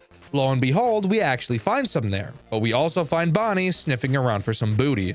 Upon being groped, Bonnie drops another fire bar. I found you. Time for some fun. I love this game so much. Anyways, we fight Bonnie off with some cleaning supplies and book it back to the office to lock Bonnie out. Once Bonnie gives up, Mario checks the cameras and notices an arcade machine inside of the curtains in Pirate's Cove. So, like a moron, he decides to go check it out. We get to the arcade machine and hop into the next Mona Lisa of a minigame. In this minigame, we play as Kyle after the events of the Bite of 83, where instead of taking him to the hospital, they just leave his sorry ass in his room to die. Kyle walks down to the basement feeling a lot of guilt, as he should. This is where William comes downstairs to yell and belittle him. Once again, as he should.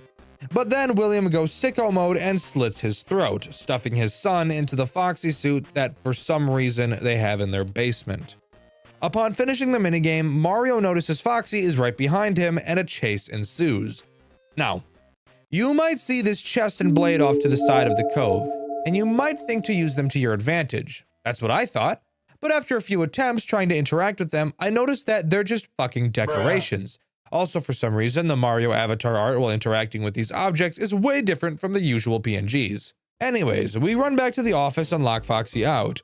Once he leaves, we decide it would be a phenomenal idea to exit the office once more and continue to look around. Mario just never learns, does he? In the party room, we find a note on the floor that wasn't there before. The note seems to be from another one of William's sons, who I can only imagine is Michael. Michael's worried about his missing brother and is a little sussy about how weird his father is acting. Going back to the office, we lose power again and again. I can't just describe what happens next. You have to see it yourself. Oh, dick. Bro, we closed the door for like 20 collective seconds. Please don't sing again. Please, dear God, don't.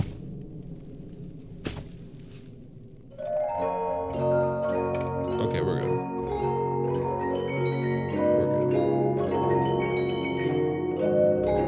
This is some bullshit like I wasn't supposed to actually come back to the office. I'll cream my pants, bro. Aw, man. He didn't finish his song. I actually really liked it. I was enjoying that. He should have been on American Idol. What? Thanks.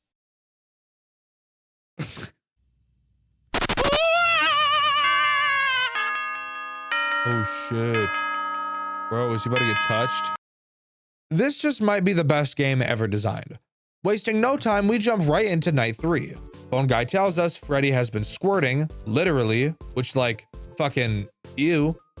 He tells us it's our job to go to the back room and clean him up, so we head to the back room to do just that. Upon entering, we see Freddy posted up on the table and we're given the option to remove his head, hand, or torso. Choosing to remove his torso, we unsurprisingly find a child's corpse inside.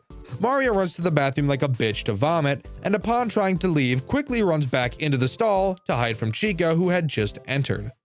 We choose to try and punch Chica, but unfortunately for us, Chica is made out of metal, so she just kills us instead of giving us a blumpkin. Oh, you're dead. Oh, ow, bro, I don't want to eat it. Back the fuck up. Back up, bro. Just shit out my eyes and shit, bro. Fuck off. What you actually have to do is just trip her and run away. Doing exactly that, we run back to the office only to find an arcade machine inside. Okay, let's play it.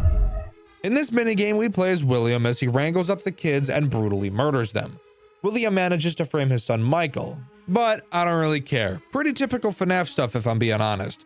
But come on, do we really care about this backstory? Of course not. You're watching this video to learn about the tomfoolery in this game, so let's get back to that.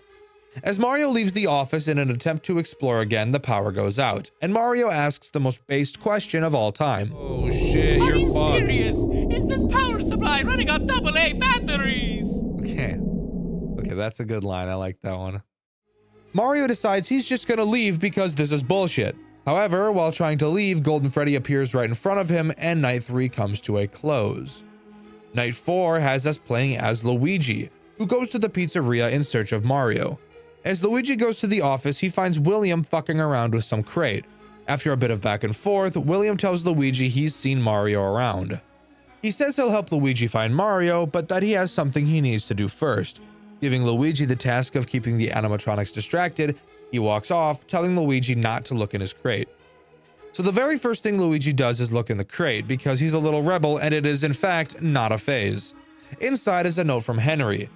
It just says some stupid shit about not believing Michael is a killer. If you remember, William framed his son for the child murders, whatever, boring ass garbage. I want funny haha lines! Luigi goes to the back room and finds an arcade machine. You shouldn't be surprised by these things anymore. This minigame isn't even a game, it's just sitting there like a dunce while Henry talks to you. If you thought Henry's monologue from Pizzeria Simulator was good, you're not even ready for how top tier this monologue is. And you can listen to the whole thing in my playthrough on my second channel, Dexter Black. After completing this minigame, a Golden Freddy plush appears on the table of the back room and the power once again goes out and Luigi gets scared like a bitch. The plushie offers to help Luigi find his way around the building and to Mario. Luigi agrees and we play a sister location style game where the plushie tells us which directions to go in and when to stay still if there's an animatronic present. The only difference between sister location in this section, however, is that the plushie in this game talks about 400 times slower than Baby did. What do I need to go to the kitchen for? You will see. So first, go forward. After wandering into the kitchen, Luigi meets the marionette. The marionette talks for about 8 hours straight and basically just says, murder bad, I murder murderers, Mario is near the bathroom, go get him. Oh, and also please free the children's souls. We do exactly that and find Mario in a dark room halfway inside of a suit. We solve a code puzzle that opens the suit, which actually makes no sense whatsoever, but whatever, let's just pretend like it does. The brothers walk out of the bathroom and catch Freddy making out with a toilet. No, I'm not joking. This is actually something that is in the game. I have no idea what's going on. I might be having a stroke. Anyways, the brothers go home, as they should. Before starting night 5, we're given the option to go back or not. We obviously choose not to, but psych, fucker, that's the wrong option. Luigi's fucking dead. Oh yeah, and Mario's dead too. Watch Fredbear bite his fucking arm off like he's Pennywise and pull him into the fucking void and force him to stare at his brother's corpse until the end of time. Damn. That escalated quickly, didn't it? Yeah, let's just get back to the pizzeria instead and avoid all that. Upon arriving, the brothers hot-bottom to the office to make a game plan. Luigi tells Mario about the promise he made to the marionette, and Mario agrees to help. The brothers go to the kitchen and ask the marionette how they can save the kids' souls. The marionette tells them what they have to do is save each kid. Pretty basic concept. Tee, go find shit they like, Lamau. Fetch quest time! To save Chica, we have to go eat the pizza found in the party room and compliment how good it is. That makes the soul of Chica happy, and she gives us a party box and a chest key. Using the chest key, we go to the bathroom and unlock a crate that has Bonnie's guitar inside. We take his guitar to him, saving his soul, and he gives us a party box and another chest key. I'm geeked out of my mind right now. Using the key Bonnie gave us, we unlock a crate in the bathrooms. That crate has a Freddy plush inside. We take the Freddy plush to Freddy in Pirate's Cove, saving his soul, and it gives us another party box. I'm straight up jorking it. Heading back to the kitchen, we see the marionette, Bonnie, Chica, and Freddy having a party. They thank us for the help, but then Foxy shows up. He wants to kill us, but everyone else tells him not to. Golden Freddy soon shows up, which by the way is the brother who got chomped on if it wasn't obvious, and he forgives his brother for killing him. Leaving the party, we get ready to leave the pizzeria, but as we step into the party room, we see William walking towards the bathrooms and decide to follow him. This is the point in the game where we get to see Springlock failure, which is just always a good time, I can't lie. Hide in my suit. Kids, it's me, Spring Bonnie. It's your best pal. Oh shit. Oh, he's fucking dead. Oh, damn. After watching the gruesome death, the brothers kick rocks and go back home. And after that, we get the abandoned ending. Oh no. Endings. Let's go! After the credits roll, we're put into the point of view of William inside the Springtrap suit 30 years later. We're given the option to either end the pain or to wait out our time. Choosing End the Pain leads to a monologue from William longer than the Henry monologue we had earlier, which I was dead ass falling asleep during. You can see that in my full playthrough over on my second channel, Dexter Black. 3 shills in one video? God damn, I'm a menace. Choosing this path leads to Springtrap burning down the establishment and ending his life, giving us the We All Burn ending. If we instead choose to wait our time, we get a teaser for the next game in the series, Mario and Animatronic Horror Fazbear Fright Arc, which, spoiler alert, was never released. And with that, that's all Mario and Animatronic Horror has to offer. The FNAF Fanverse Initiative, an idea Scott Cawthon had that was so good. The ability to bring fan game devs of your games into a closer community and allow them to sell merchandise based off of your branding is an amazingly generous and incredible opportunity. Having amazing games come out of it, such as Joy of Creation, Five Nights at Candy's, and Pop Goes, each of these creators are very passionate in what they do, and it shows. Another game to come out of the fanverse is One Night at Flumpty's 3, the third game in an incredibly designed series. But as something that has become all too familiar with FNAF fan games, as previously seen in games like Graveyard Shift at Freddy's and Dormitibus, the creators' morals and ethics of said games can be called into question. And sadly, the creator of this game, Jonachrome, had his turn on the chopping block that is the internet. Today, I'll be diving into Jonachrome's fantastic FNAF fan game series, all the goods, all the bads, and the disturbing accusations that had the light shined on them for all the public to see. Come with me as we explore the masterpiece of a FNAF game created by a deviant. One Night at Flumpty's 1 is what you'd expect from an old FNAF fan game. It's pretty much just a recreation of FNAF 1, but this game did it differently. Something I think a lot of people could agree with me on is that One Night at Flumpty's was ahead of its time. No other FNAF fan game was as well put together as Flumpty's was. You could argue Five Nights at Candy's was, but I'm not talking about Candy's right now, am I? As the title suggests, this game only features one night, but don't let that make you think it'll be a cakewalk.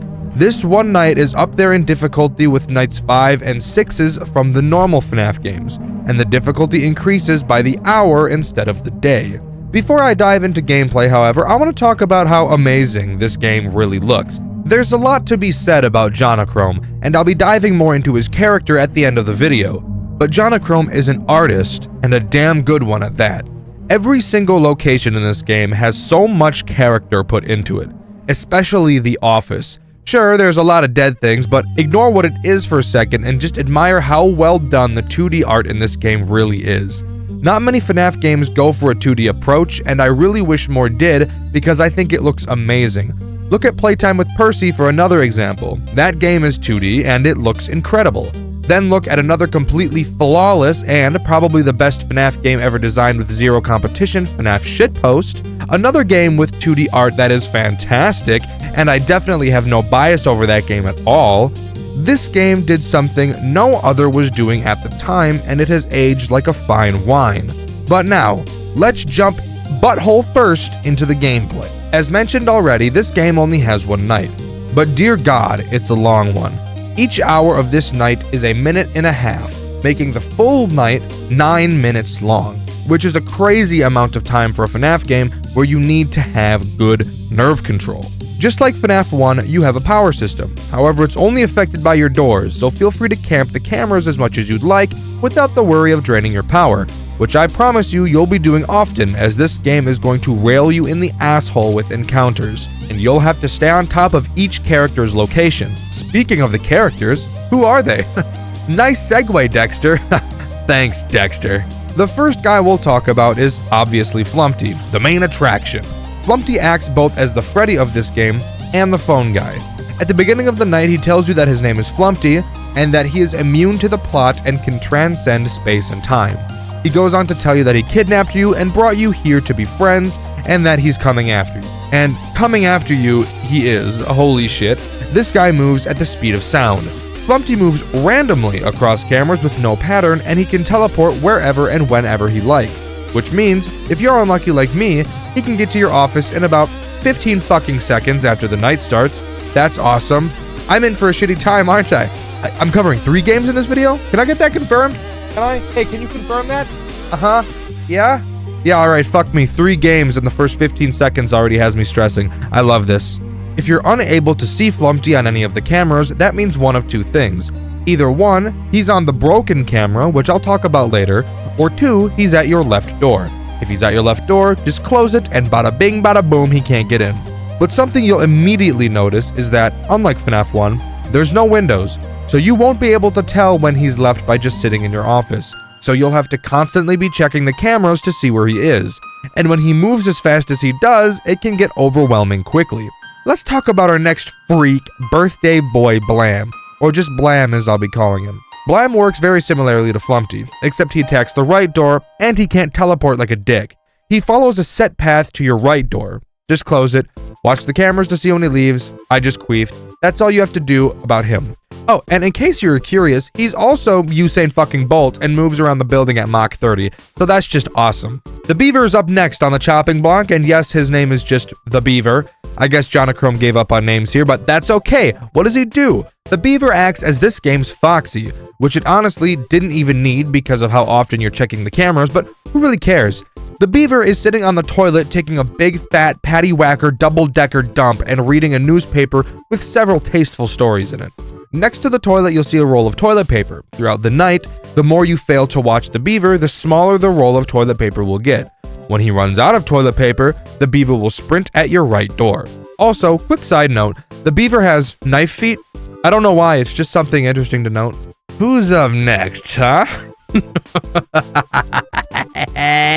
Who do I have in my sights? Boom! Grunkfuck, Grunkfuss the Clown. Arguably one of the most popular characters to come out of this series. Grunkfuss is the first character I've mentioned who doesn't start at the beginning of the night. Instead, he starts at 4 a.m. I love this clown's mechanic. It's incredibly cool. I should mention that this game deliberately doesn't tell you how to play, and it doesn't describe how any of the characters work, leaving you to figure it out yourself. I love this idea. and it can lead to you feeling pretty smart when you find a small detail that can help you figure out how a character works, and Grunkfuss is a perfect example. Grunkfuss doesn't show up on your cameras. Instead, he is only ever visible inside of your office. As the night goes on, he will become more and more visible via a hole in the wall of your office. Well, that doesn't sound fair, I hear you say, and I usually agree, until you put your thinking cap on and realize there's a hint in this game that perfectly explains how Grunkfuss works. On camera 5, there's a hole in the ground with 30 eyes inside. That number is very important. Every time you lift your camera up, you'll notice that one of the 30 eyes have disappeared, and every time you pull your camera down, Grunkfuss becomes more visible. If his eyes reach 0, when you pull the camera down, Grunkfuss will grunk-fuck your shit up. I think this is such a cool little hint this game gives you to explain how he works. You could easily play through the whole game and never piece this together. This is something I really love when games do, and I'd really like to see more of it. But we've still got more to talk about, buddy. Let's move on to the Red Man. Red Man becomes active on hour 3 and starts on camera 3. You'll notice throughout the game up until this point that camera 3 has never been visible. That's because Red Man isn't technically visible on the cameras. Whichever camera he's on will be blacked out, which lets you know where he is. Red Man slowly moves from camera 3 to your left door where you'll be able to see him and close it. Just like the other door characters, you'll have to watch the camera for when he leaves. This brings me back to a point I made when talking about Flumpty. If Flumpty or Blam are on the same camera as Red Man, they too won't be visible, meaning there's a possibility you won't be able to find them, and a possibility that you'll shit your pants as I did when I couldn't find Flumpty because he was camping out with Red Man. So that was fun. The final character I have to briefly mention is Golden Flumpty, and I say briefly because there's not much to talk about. Sometimes you'll see him in your office, and when you do, you have to quickly pull up the cameras. If you don't, a dead sandwich is what you'll be turned into. In terms of characters, that's all One Night at Flumpty's has to offer. This game can be brutally hard. Obviously, like any FNAF game with enough practice, you'll be able to beat this game like clockwork. But hot damn, your first run through might very well be pretty difficult, especially considering you're not taught how to do a goddamn thing. But that's the first game. I'd personally say that it's fantastic. But what if I told you the second game is even better? Let's waste no time and jump into it. One Night at Flumpty's 2 is visually just as great as the first. Each setting looks fantastic. The game is significantly harder than the first, mainly because there's much more to focus on. To start, this game's phone call actually explains the rules. Like a little bit. You're gonna have to do a lot of trial and error, but hey, it's still more than the first game gave us. The phone call this time around is a short song, which, that's just lovely, isn't it? The song explains if our lights are off, we're safe, and if they're not, we're about to get our cheeks spread apart so hard they rip off. So, why is the light so important? Well, let's do what we do best and go over each threat one by one. Let's start with Flumpty. As he was in the last game, he's pretty basic in terms of mechanics. Like in the first game, he teleports around wherever and whenever he pleases, so don't think for a goddamn second you're safe, because you're not. He's hungry for ass, and you got a whole lot of it. He a hungry bitch. If at any point you can't find him on the cameras, he will be right outside of your door in the hallway, and in a few seconds, will pop his head in and give you a blumpkin. Characters looking into your office actually brings up one of this game's central mechanics, which I think is really cool. On the bottom of your screen, you'll see an exposure meter. If at any point that meter fills all the way up, it's time for Flumpty and his friends to eat toast off your ass without the toast. When Flumpty peeks his head in, he will have his hands over his eyes to play a quick game of peekaboo with you. Be lucky that he's forgiving like this, because no other character from this point forward will be. While he has his eyes covered, your exposure meter will not increase. This gives you about half a second to turn the lights to your room off. After a few seconds, he will leave and you can turn your lights back on. But before we continue, let's go over what else happens when you turn your lights off. Let me quickly go over the camera and something I noticed about these games that I really like. Notice how in the first game, the camera didn't waste any power. Well, in this game it does, but it does it in a much more engaging way than it does in other FNAF games. Rather than just lowering an arbitrary number, you'll notice on the bottom of your screen you also have a laptop power meter, your laptop being your cameras. While your laptop is up, that meter will decrease, and when you put the laptop back down, the meter will slowly charge and increase again. I love this mechanic. It's still consequential to sit on your cameras, but it still keeps you in control. These games have such good balancing. I struggle to find other FNAF games to match in this department. If your laptop meter is to go completely empty, it will forcibly close and you'll have to wait for it to charge all the way back up before opening it. And when you do, you'll have to wait for the laptop to reboot. This may not seem like a very big deal, but when watching the cameras is as important as it is in this game, having to wait those 10 seconds can feel like an eternity. But back to turning the lights off. When the lights are turned off, you cannot access your cameras, and your laptop will not charge. This is one of those multiple ways this game keeps you from sitting alone in the dark. Something I think all of you chronic gooners should take note of. Blam Birthday Bitch Boy is next. He, like in the last game, works almost the same as Flumpty, moves around a set path, goes to your office, takes a sneak peek at your bits. However, this motherfucker don't play no games. No peekaboo for this guy. Once he's looking, your exposure meter starts to climb. This leads to you needing to watch the cameras and track his location, because even multiple small slivers over how godforsakenly long this night is will start to add up and lead to your asshole looking like a cave. Blam increases your meter faster than Flumpty does. Even though Flumpty is literally a chaos god of death, he increases your meter slower than any other character in this game. Something I think says a lot about his character. I'd say he's just a little harmless guy, but he also has canonically killed 1 billion birds with one stone. No, I'm not joking. Grunk Fuckass the Clown is also pretty similar to how he was in the first game. Psych! I fucking lied, bitch! Go look in the mirror at how fucking stupid your face is. You actually thought for a second I wasn't gonna lie straight to your stupid, dumb, ugly face, but I did. Anyways, Funko Pop the Clown can be seen crouched on camera too. Around 2 a.m. he will become active, with a hole appearing on your wall and a patience number appearing on camera too, and quickly decreasing. Once Grunkle Stan the Clown's patience wears thin, he'll pop his head through the hole in your wall and dramatically begin increasing your exposure meter. I'm talking Tyson Gay levels of quickness, and I say Tyson Gay instead of Usain Bolt because there's one character who increases it even faster. Eyesore is technically another character returning from the first. Remember the eyes that appeared in the hole on the floor that showed how many times you could flick up the camera before Fuckhead the Clown would ream you from behind? Yeah, that's him. That's Eyesore. Eyesore will start on camera 1, but won't be active until 4 a.m. Keep in mind, each hour in this game is long as fuck. He'll make his way to your office and peer in. When I tell you, the speed at which this bastard eviscerates your exposure meter is faster than the speed at which I bolt to the toilet after Indian food. I'm not lying. I suppose it makes sense given how many eyes he has, but like, damn! Don't let this guy eye bang you for too long, no matter how sexually attracted you are to it. The last returning character we have to bring up is Redman. But Dexter, what about the beaver? He fucking died. He fell into the toilet and fucking died. Are you happy? I didn't want to have to tell you, but you pulled my leg. Dick? Anyways, Redman. At random points during the night, warning pop-ups will appear on your laptop. If you're not in your laptop, it will be signified next to your camera button with a warning sign like the music box from FNAF 2. When you see this warning message, it will be accompanied with a loading bar. If the loading bar fully increases, you'll be as dead as disco. All you have to do is click cancel. If you lose to Redman in this game, I have no sympathy for you. You have to try and lose to this guy. What about new character? Well, there's only one, but he's pretty sick. The Owl. The Owl will appear on your cameras taking a fat-ass nap.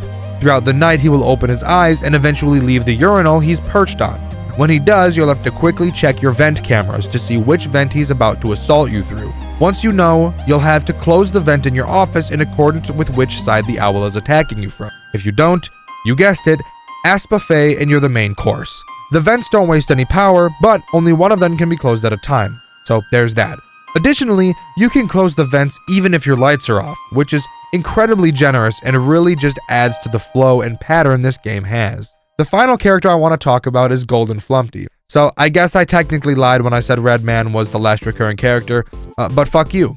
He works the same way as he did in the first game. Sometimes you'll see him in your office, either quickly turn the lights off or pull up your camera and he'll leave. Whoopity-doo, lore or something, I don't really know. That's all One Night at Flumpty's 2 has going for it. Well, it has a difficulty mode called Hard Boiled, which drastically increases the difficulty of the night, but it doesn't change any fundamental game mechanics, so I don't think it's worth diving into. One Night at Flumpty's 2 is such an enormous step up from the first, and that's saying a lot considering how amazing the first game really was. With the third game right around the corner, I can't wait to see what Jonachrome came up with. Oh, did I say right around the corner? Sorry, I meant 6 fucking years later. One Night at Flumpty's 3 released in 2021.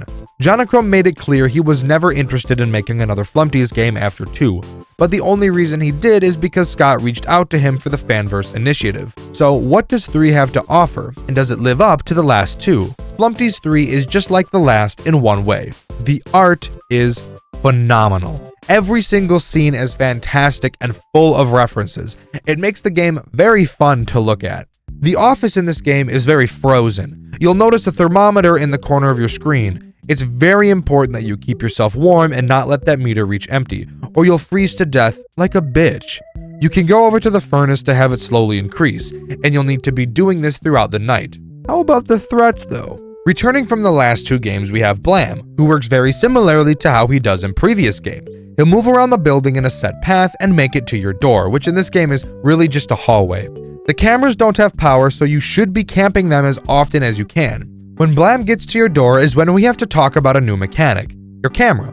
On the bottom of your screen, you'll notice a camera button with 20 uses. That's right, you can only use this camera 20 times throughout the night before it won't work anymore. So you better make sure you're keeping track of where every character is, because you don't want to waste any of these flashes. When Blam gets to your door, all you have to do is flash the hall and he'll run away. But be aware, there's no visual or auditory cue to signify that he's there, which is why watching the cameras is so important. Next, we've got another returning character, which by the way, there are no new characters, so I'll stop mentioning this. Anyways, the next character is Grunk Punk-Ass Slut Bitch the Clown. He does literally the exact same thing as Blam, but with one key difference. You do not want to flash him when he's in the hallway. The flash makes him scared and he'll pee his pants. That makes him embarrassed and he'll have to kill all the witnesses, and sadly for you, you're the only witness, so guess it's time to die. But being serious, while Grunkfuss is technically easier to deal with than Blam, he really makes you make sure you know where everyone is, because one false flash and it's game over. Next up on the chopping block, as I've said for the second time this video, is the Red Man. He becomes active at 1 AM and will make his way towards your furnace. On his furnace room camera, you'll see a warning telling you to stay away from your furnace. If you go to warm up by the furnace while this message is present, he'll eat your ass from the back, which I know some of you dirty freaks want, but for the rest of us normal people is something we'd prefer to prevent. I actually think this is a really nice mechanic. Something to keep you away from the only safe thing you have is super interesting. Knock knock, who's there? I don't really know, I don't usually answer my door, but we're talking about the eyesore next. He becomes active at 4 AM and actually can't be seen on the cameras. So how are you supposed to defend yourself? Well, lucky for you, you can actually see him in your hallway. Unlike the other characters, however, you'll actually have to flash eyesore twice to make him go away. And because your camera has a cooldown, this can lead to a deadly combo with Grunkussy. You'll need to make absolutely sure he's not in the hall when you go to flash eyesore. What about the owl? I hear you asking. Well, a better question would be, what about the beaver? Better yet, how about both of them, because they're both here in this game merged together as one in the form of the bee vowel. Talk about a freak of nature, am I right? Chat, if I ever end up looking like this freak, please pull the plug, I won't be mad. Anyways, the bee vowel starts at 2 AM and will appear on camera 3 in the hot tub. He will gradually climb out of the tub and crawl into your vent. This brings up the other side of your office where you can actually see the vent. This vent functions the exact same way the other door does. When you know the bee vowel is in the vent, all you have to do is flash him with your camera and he'll go away. But this does lead to a split path that you'll have to watch just as much as the door path, which can become stressful as the night progresses. Finally, we have to talk about Golden Flumpty, who is just as uneventful as he was in the last 2 games. When you see him on your cameras, you can't pull down the camera unless you switch to another camera he isn't on. Otherwise, he kills you. And that's all the threats. Survive until 6 AM and the final game in the Flumpty's franchise is over. In all honesty, I think this game isn't nearly as good as Flumpty's 2. I think that might be because of the fact that Jonachrome Huh? What? What about Flumpty? I didn't talk about him? Oh, yeah, about that. Flumpty is pretty pissed that you survived as long as you should have, and is even more pissed at his friends for not being able to kill you.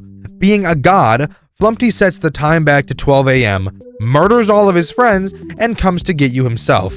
I lied. We're not even close to being done. Let's talk about this game's second night, Flumpty Night. You'll immediately notice some new stuff, but I'll talk about them as they become important. In this night, after killing all his friends, Flumpty transcends space and time and is able to morph his body and appear in multiple places at a time. He replaces all of his friends and takes a majority of the mechanics of the night. Let's go over each Flumpty clone together. It can get a bit confusing, and this night is a clusterfuck, but I'll hold your hand and explain everything as best I can.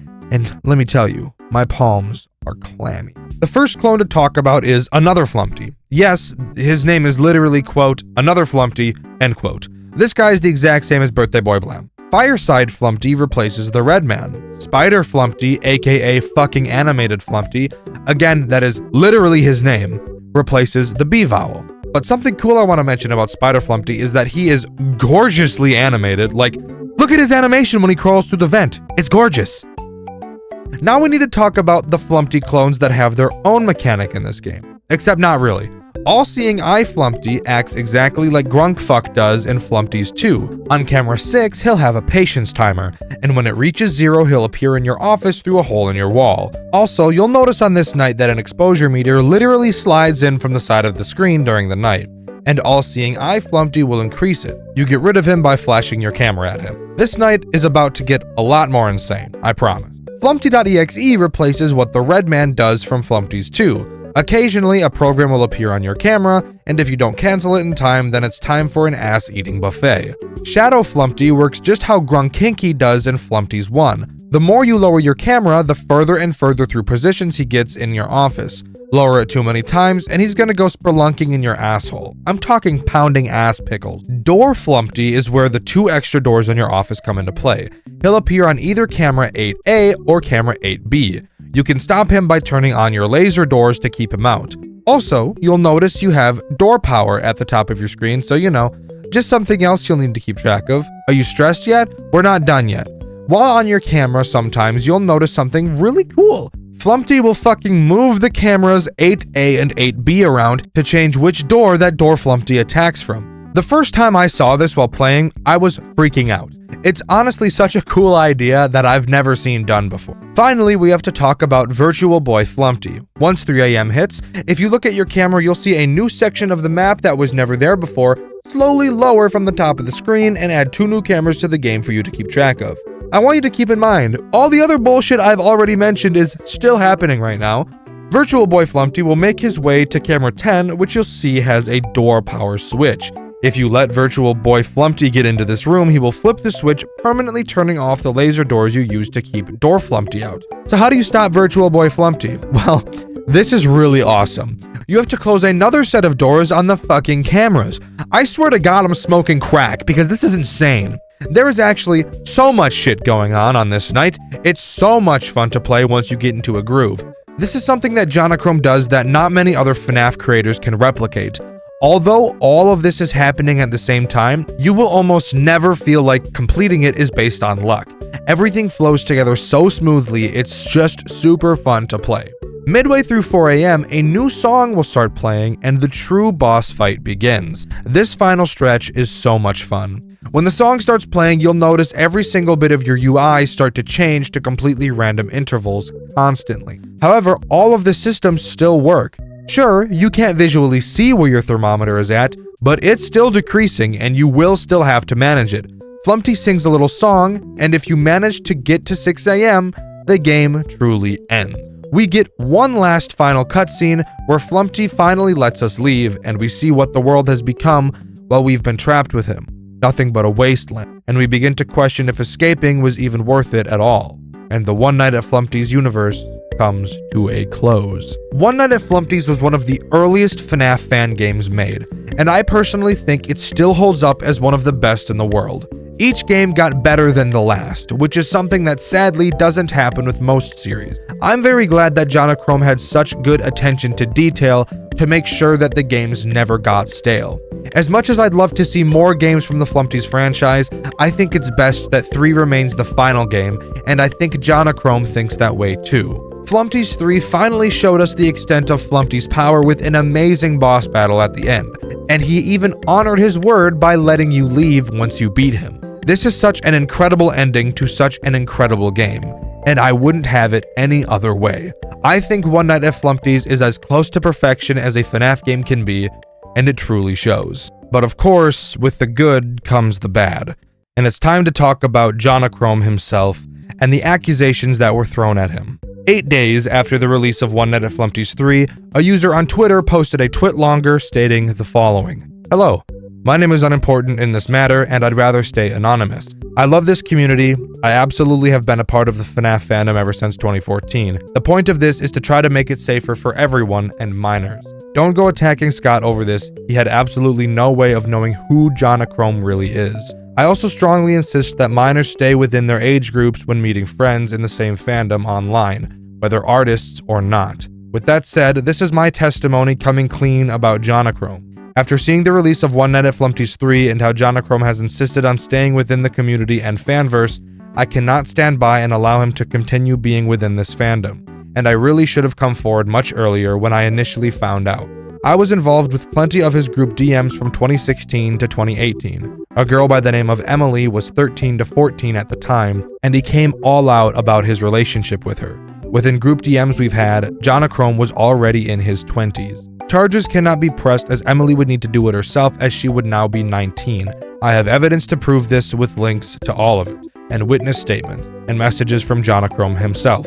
This man should not be praised at all, and I hope this helps people see him for what he really is, and why he should be removed altogether from any community he has a high stance in. It can be gathered that Jonachrome stated he was dating this girl, but was not going to do anything sexual until she was of legal age, which some would constitute as grooming. In my personal opinion, none of that is as damning as John's own messages. In one message, he flat out admits his plan to marry Emily, who, keep in mind, is a child. Jonachrome also mentioned how they'd been dating for 2.5 years, and considering how she had her date of birth set at 2002, this would have made her about 14 years old when they started dating. It's also very clear that Jonachrome knew that what he was doing was wrong, as in 2017 he was very concerned about the net neutrality laws, which he thought would cause conflict with his being able to communicate with her. The twitlonger wasn't up for long when Jonachrome responded. The title of his response stated that both he and Emily knew that this would happen at one time or another.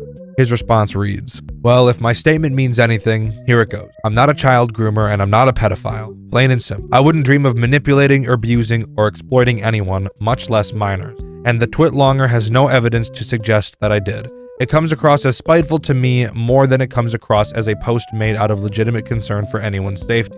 That said, I can't deny that the screenshots are real. When Emily and I met, dating wasn't even a consideration for obvious reason. We were friends who got along really well. My first relationship was with someone my age, which only lasted a few months because we didn't communicate very well. That was when I started questioning what was really important in a relationship and what actually makes two people compatible. I realized that Emily and I share the same religious beliefs, we have similar sense of humor, there's a lot of overlap in our interests and hobbies, and we could both comfortably talk about a lot of things. We both felt like maybe we were meant to be together and were just born at the wrong times. We started talking, making it clear right away that there would be nothing sexual about our conversations and that we wouldn't meet in person until she was at least 18. We enjoyed each other's company, just talking and hanging out. Occasionally we'd watch movies together. For a long time, I didn't see the harm in it. I always put her needs before my own, always claiming to do what was best for her, and in a way, I thought I was saving her from experiencing the same heartbreak I did. This year, 2021, would have been the year we met in person, with her age at 19. But this was also when I learned she was starting to have doubts about our relationship. She knew I didn't mean any harm, while also saying I had effectively prevented her from exploring other romantic options by approaching her when I did. I'd like to say I knew better, but until that moment, I kinda didn't. I'd thought I'd done everything right, and I gambled on the assumption that if we were meant to be together, it wouldn't have mattered in several more years. But the reality is, I didn't give her enough time to grow, and I shouldn't have even entertained the idea. It's a mistake I've made the one time, and I'll never make it again for as long as I live. For anyone who wishes to hear the victim side of the story, Emily and I are on good terms, and she's planning on making her own response to this as soon as she can. Regardless, I was wrong for pursuing a relationship with her. I can't change the past, but I hope that my story can at least serve as an example for others. Please, whether you're an adult or a minor, don't make the same mistake I did. You might have the best intentions and the utmost confidence in a potential relationship with someone out of your age range, and you might not see any red flags, but that's no excuse. It's not worth it. Minors should be especially careful in an online space because there are people out there who want to take advantage of it. This could have ended a lot worse. Stay safe. Later after that, Emily responded herself, and her response reads, Jonachrome is not guiltless in this, as I'm an adult now, I'm completely aware of that. But he is genuinely a kind-hearted person who just did something to himself that he shouldn't have. As a minor at the time, of course I was super dumb and naive, but as an adult, Jonachrome was 100% responsible for his action. He has apologized to me several times, and I truly still believe he's a good person. We even talk on good terms even though we're separate. But he has recognized that he fucked up. So please, as the victim, leave the man alone. Let me clarify. He has never tried to solicit anything from me. He has never asked me to do anything I didn't want to. It was not good to consider us having a romantic relationship when I was very explicitly not old enough. But keep in mind, we've always been friends. Jonachrome is easygoing, fun to talk to. We used to watch movies together and talk about what we liked about them. We used to draw cute pictures for each other. We used to talk about the games we'd like. Morally, it was wrong to have romance between us, but it was innocent too. To say that it was grooming is where it becomes gray, because I feel like it was definitely unintentional somehow. That sounds like I'm confused, but I know why that is. If he had malice intent, he would have been much more persistent than he was. But no, he's not dangerous whatsoever.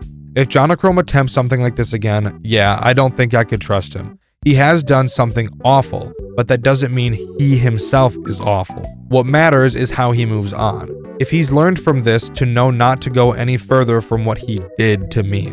I was the one who confronted him about how our relationship would cause too many problems as an adult, and that's why I broke ties. Over those 6 years, I can say confidently that I care about the man's well-being. I don't want him to suffer. Let me say this again. Legally, he has not committed any crime. He's shown no clear intent to harm me, nor has he sent any harmful content to a minor. He is innocent in that respect, but that doesn't mean I'm excusing it. I'm just saying I, the victim, am okay. I'm also aware that no sexual stuff until legal is wrong and gross, because that does constitute as grooming. But there was still genuinely a relationship between us. Not romantically, but a friendship that we had. I can confidently say Jonachrome was a good friend. Yes, there was romance. It wasn't good by any means. He and I both knew there was something wrong with it, but I tried to pretend that it wasn't there. But please do not harass him. I can tell he's doing better because he talked to me before this mess got out. As for the person who exposed Jonachrome, I do not wish to be involved in this. I do not care about this anymore. I've moved on and so has he. If I am his only victim, then don't make any more accusations. I know this situation better than anyone. To everyone, don't say, I'm sorry this happened to you, because Jonachrome is already sorry, and to me, that's enough. I don't need your sympathy. Spread my response so people know what actually happened. As an adult, I'm not pressing any charges against Jonachrome, and I truly hope he's living his best life. He's been seeking therapy, and I do hope he'll make it out alive in this. His multiple apologies to me are proof of his self-improvement. I'm hoping this is enough. I do not want to make another statement, and frankly, I'm pissed that it even came out because he's hopefully not going to do this again, and I'm not traumatized from it. If he does it again, go ahead, talk about it. Otherwise, leave us alone. Jonachrome eventually made one more statement, which is way too long for me to cover in this video, but he basically says that he didn't groom Emily, because grooming requires sexual intent, which he claims he never had while in the relationship. John had been gone for years, but has actually, as of writing this, released a video on his gaming channel 3 weeks ago. He says he's been in therapy and is looking forward to working on more projects. As far as I'm aware, we still haven't heard from Emily or the anonymous person who brought this to light, but everyone has seemed to move on and they have accepted their faults and took accountability. While what Jonachrome did was wrong, no doubt about it, I truly think he's good at heart. I and many others all hope that this was a one-time thing, and I hope that this was a very clear wake-up call to never do something like this again, and it appears that that is the case. I and many others are excited to see what Jonachrome has in store for us, even if it has nothing to do with the One Night at Flumpty's series.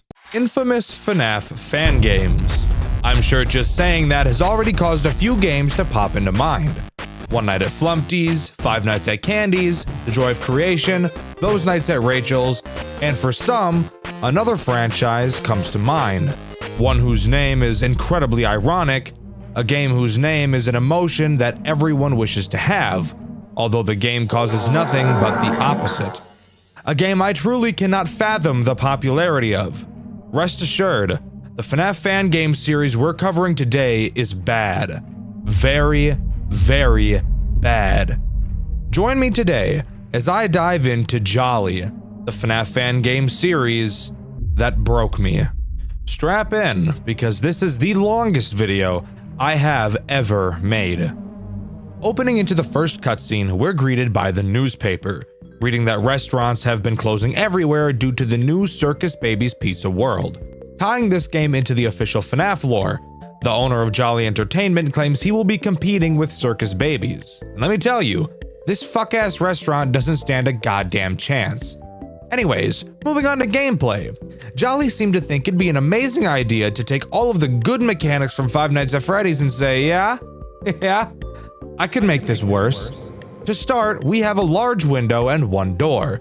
You'll notice that each are powered by a typical light switch, which is probably one of the stupidest things I've ever seen. On top of our cameras, we have a maintenance panel which gives us access to our generator. Basically, we have 100% power, like normal, and the generator has 150% power. So if our power gets low, we can use the generator's power to charge our power through this maintenance panel.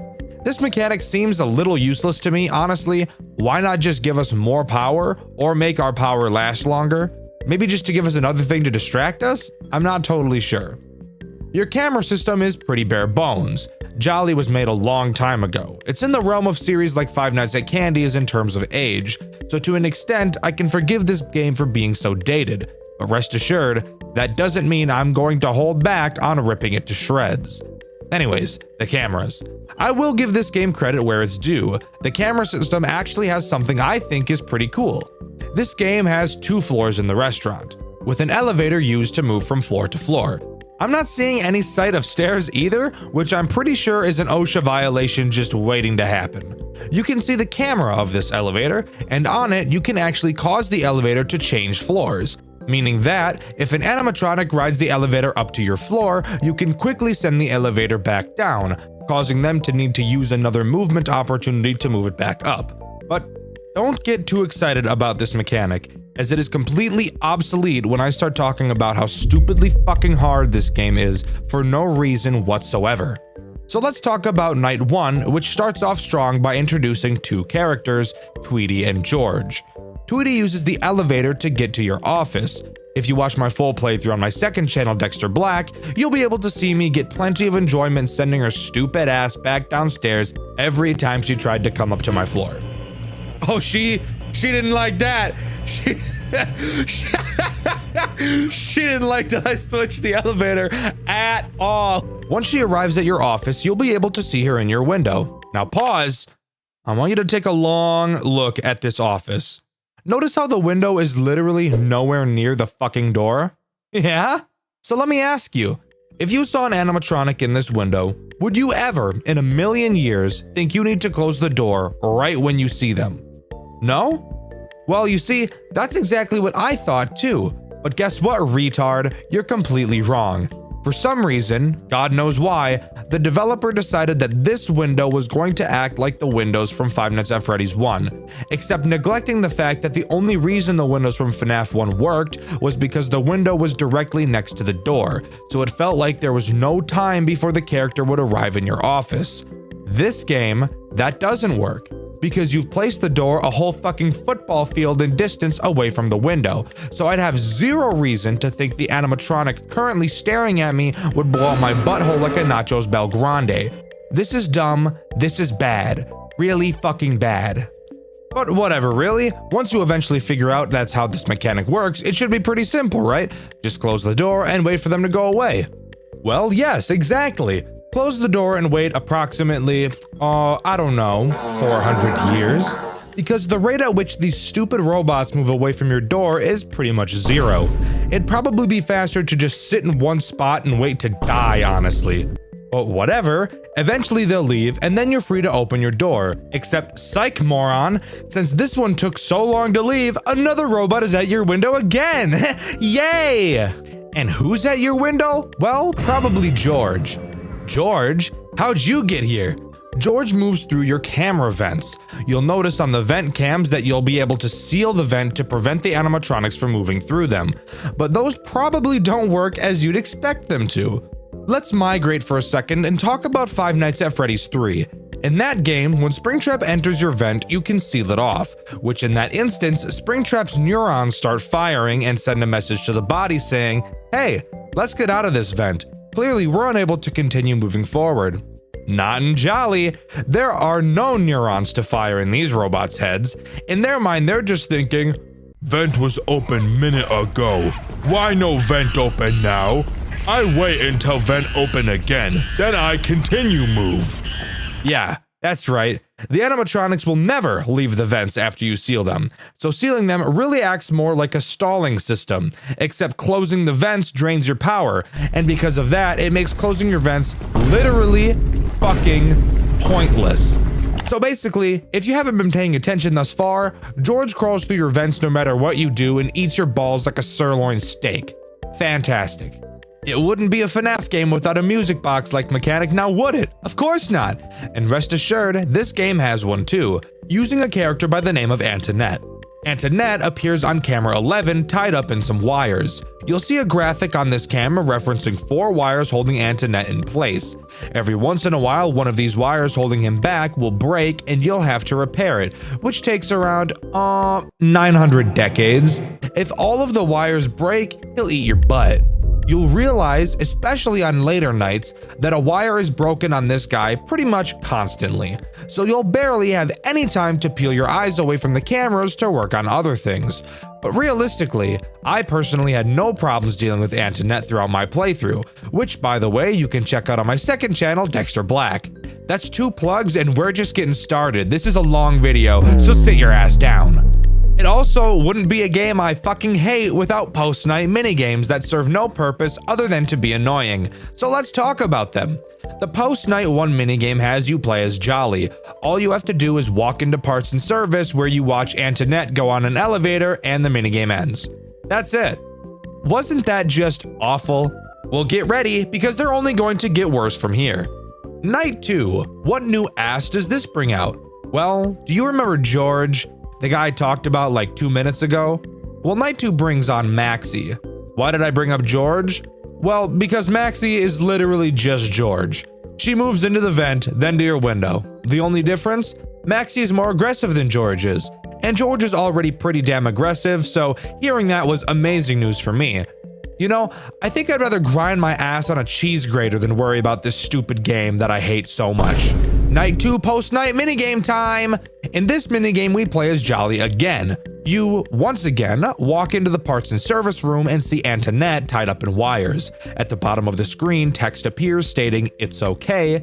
After that, you walk out of the room and you're attacked by an employee and the minigame ends. Riveting gameplay, what can I say? Night 3 brings on the big boy himself, Jolly. And I mean big boy. This dude is round as fuck. You push this guy over and his ass is gonna roll for a long time. He is incredibly boring, much like this entire game. He goes to the elevator and then to your window. He's literally just Tweety, but less aggressive, and seems to sit at your door for about 4 times as long, which is great because Tweety already sits there for ages. Something interesting about Jolly though, if you don't close the door in time, instead of killing you, he'll stand in your doorway looking at you, blocking you from closing the door using his astronomically sized belly. This motherfucker uses the asteroid belt to keep his pants up. Fat piece of shit robot. Night 3's post-night minigame. Is it fun? No. In this one, you play as Jolly. Surprise, surprise. A bunch of kids are standing around, so we quickly vacate the area because the only thing that scares me more than women are children. I hate children. We have to go to the kitchen. Inside, we see the employee from the last minigame who fucked our shit up. Except this time, he just fucks our shit up again. Aren't you getting so much lore and useful information from these minigames? What? You're not? Well, I can't say I'm surprised because these minigames are more useless than a white crayon. Nights 4 and 5 literally add nothing new to the central gameplay loop, so let's just talk about their post-night minigames. Night 4's minigame has you play as Tweety. Just kidding, you play as Jolly. You once again have to go to the kitchen. This time, the employee is preparing a meal. Once you move to the party room where you started, you get your shit rocked by the employee. Why? I have no idea. I guess this guy just hates us. Why he doesn't just destroy us is beyond me if we're causing him this much grief. Night 5's post-night minigame is actually a bit different. We play in the perspective of Jolly, seemingly dismantled in the kitchen. After looking around and being useless for a bit, text appears at the top of the screen that states, "Look at what you've done." And the minigame comes to an end. Something different, finally. Took long enough. But what does this tell us? Well, a whole lot of nothing, really. There's clearly a story being told somewhere here, but I can't for the life of me figure out what it is quite yet. Night 6 is nothing new, just hard as fuck. Really, the strategy in this game boils down to flash the light, wait, flash the light, wait, fix Antoinette when needed, and close the door when needed. Incredibly boring, not fun, a lot of RNG required because all the characters decide they want to forget how to walk once they reach our fucking window. But that's really all Jolly 1 has to offer. This game is incredibly fucking hard. I really didn't spend a lot of time talking about how difficult it is, but dear God, it is really unenjoyable to play. You can see my full playthrough over on my second channel, Dexter Black. But now, let's move from a game that's way too hard to a game that's way too easy. Jolly 2. That's right, baby. Everybody give cheers for video game balancing. Hip hip. Fuck! Jolly 2 takes place on a cargo ship, where the animatronics are being moved to a different location. For some reason, we're also here, guarding the cargo. From what? Pirates? I have no fucking idea. This is such an odd plot point. I actually think it's kinda cool. Too bad the rest of the game is a snooze fest though. Let's talk about it. Night 1 introduces classic George and Bonnie. That's right. For some reason, this game is mixing in its own characters with the official FNAF characters. It's like a fan fiction, but in game form. And awful. Both in your cameras and on your left and right doors, you'll find a shock button. This button can be used to shock the animatronics. Can you believe it? When you shock an animatronic, it will cause them to go into a system reboot. Who really cares what it does? It makes them piss off, so use it when it makes sense. One extra thing to note is that the shock on the cameras is less effective than the ones at your doors, so the camera shock is really used to stall animatronics from reaching your doors, since the shocks on your doors have a very long cooldown time. Want to hear something really cool? Well, the cooldown wasn't enough to keep this game interesting. So what was added to keep the game just as uninteresting and even more fucking annoying as possible was the addition of 4 leaky pipes found behind you. Every once in a while, one of these pipes will start leaking gas. When the gas is leaking, you can't use your shocks. Wanna guess why? Because the gas will cause the shock to travel to you. That literally does not make any fucking sense at all. While yes, gas can conduct electricity, given the wide space of moving electrons, the power that travels through the gas would be nowhere near powerful enough to cause any meaningful harm to us. But screw it. Whatever, sure. Let's imagine that does make sense. When one of these pipes is leaking, all you have to do is turn around and click it. That's it. Jesus Christ. You might as well have just not even bothered adding this mechanic because it can be solved in 2 seconds. Did not make this game more interesting at all. Anyways, the animatronics, how about those guys? Oh yeah, George and Bonnie. George moves around the cameras, meanders into your vents, which thankfully this time don't have a useless ceiling mechanic, and then reaches your left door. When he's there, shock that bitch. Easy. Bonnie is much the same, except he attacks your right door instead. Very boring, I don't care. Oh wait, wanna hear something super crazy, fun, and silly? You can't see the animatronics when they're at your door. Can you hear them? No! What you have to do is constantly be watching the cameras, which is something I actually think this game does really well. It forces you to watch the cameras without a stupid fucking music box mechanic. Characters never move backwards in Jolly 2, so if a character is at a corner door camera one moment and then the next they're not, that means they're at your door and you need to shock them. Don't think I'm going to start gushing over this game. This watching cameras mechanic was done well. The rest of everything else ever was not. Night 2 introduces Chica. She's actually pretty interesting, except the funny part is that I just lied, because she's actually not interesting in the slightest. All she does is travel to the middle of the map and then attack your left door like George. This is some I got the right answer but used the wrong formula animatronic. How the fuck did you get that answer? No, it's the right answer, but you didn't use my method, you little fucking shit. I'll tell you what you've done. Essentially, you've just shit in my fucking mouth. Do you like shitting in people's mouths, you little freak? Oh hey, I should probably mention the post-night plush trap style minigame, shouldn't I?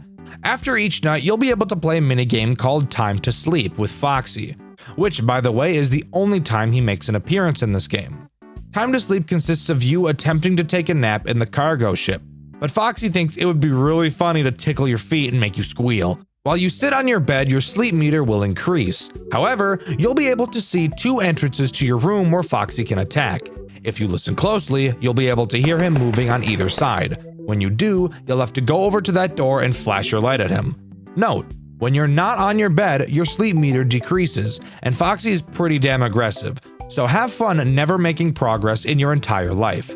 If you manage to beat the minigame in time, you get to skip the first 2 hours of the next night, and this is crucial. Not because the nights are hard, but because they're so incredibly fucking boring I'd rather put a gun in my mouth than play them ever again. Night 3 brings along Freddy. Spoiler alert, he's boring. Kind of. He at least does something a little different. Rather than attack one of your doors, he can attack either. It's still the same method of stopping him, but he can just choose to attack either door, so I guess that's progress into being interesting land.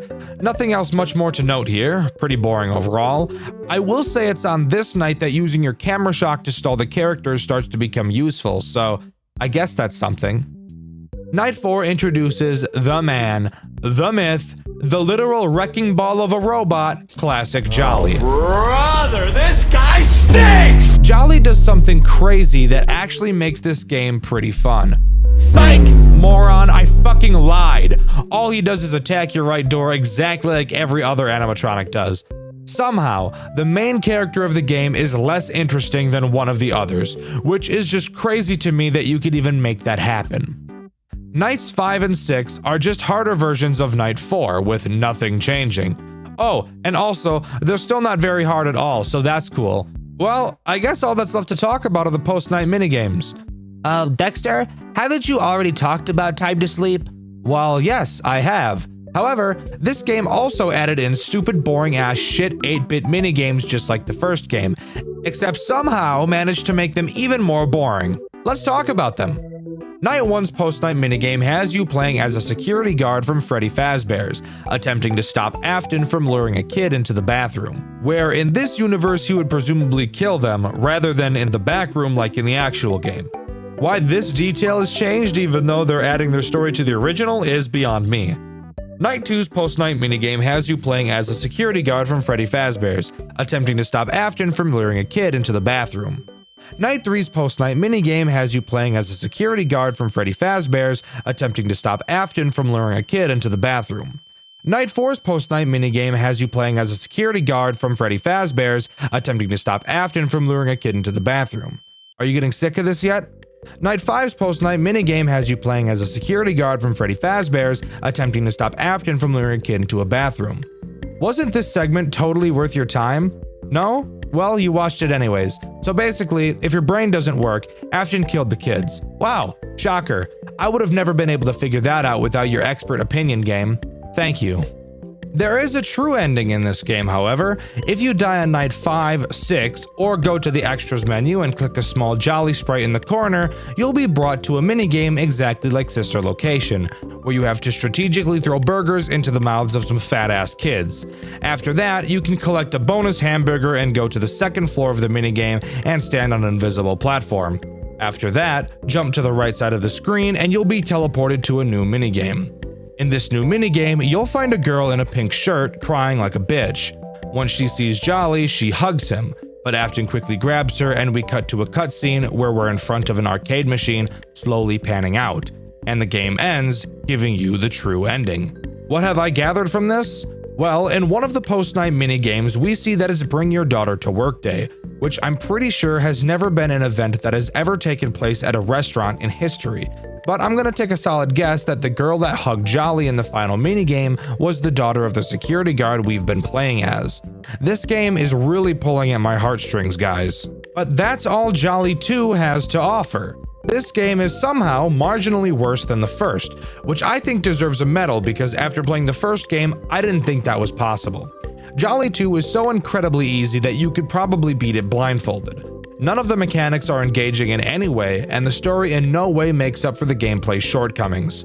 Overall, it's a very terrible game that I don't think you should ever play in a million years. Let's move on to the final game in the series, which unfortunately for me is broken up into 2 chapters, so it's borderline 2 more games I have to cover, and I'm not excited at all, because it's these 2 games that really began to break me. Jolly 3 Chapter 1, aka Where the Rage Begins. How do I even begin? Well, I suppose I should start at the beginning. That would probably make the most sense. The game begins with a cutscene of a car driving to a factory and our player running inside. With a zoom in on a broken Jolly animatronic, his eyes light up, letting us know he's ready to open up a can of whoop ass on us. In this game, our goal is to go into an abandoned Jolly factory and grab some artifacts, which makes it sound like this is about to be like Indiana Jones. However, while those movies are great, this game is not. Loading into this game's control room, which acts as the office, I'm immediately greeted to the shitty fucking smell of Five Nights at Freddy's sister location. What do I mean by that? Well, open your eyes and take a look at this office. Does this not look at all slightly familiar to you? If it doesn't, then you're stupid or have never seen Sister Location before, because this office is pretty much identical to the control room from Sister Location, with 2 large windows on each side of us that can be lit up via a light button and an exit directly in front of us. In Sister Location, it was a vent. In this game, it's a giant door. Flashing our lights, on the left we can see Tweety, and on the right we can see either Maxie or George. I'm pretty sure this is Maxie, since I'm pretty sure the animatronic that sits next to Jolly on the cameras is George, but it could be the other way around. Also in the office is a big lever. Pulling it will release gas from the pipes on the ceiling. That gas fries animatronics. Oh boy, can you take a guess where this is going? That's right! This game is about to mix elements of Sister Location, which is terrible, and the stand in your office mechanic from Five Nights at Freddy's 2, which is also pretty terrible. We're already set up for a great time. But I can't go any further without complaining about one of the worst things to ever come out of any game literally ever designed by anyone. The Click Team mouse. More specifically, the Sister Location Click Team mouse. If you've ever played Sister Location, you'll know exactly what I'm talking about. But if you've only ever seen people play this game and Sister Location, let me fill you in on the horrible experience that it is. Click Team Fusion, the engine used to create most FNAF fan games and every official FNAF game up until Ultimate Custom Night, has a few interesting quirks that almost every game that uses them suffers from. The main problem is in games like Five Nights at Freddy's games that try to fake a 3D effect by having you look back and forth. A lot of the time, especially in Sister Location, you'll be able to see weird distortions on the side of the screen, making the entire game look like it's shaped like a fucking cylinder. And because of this, the mouse has a pretty significant and horrendous issue.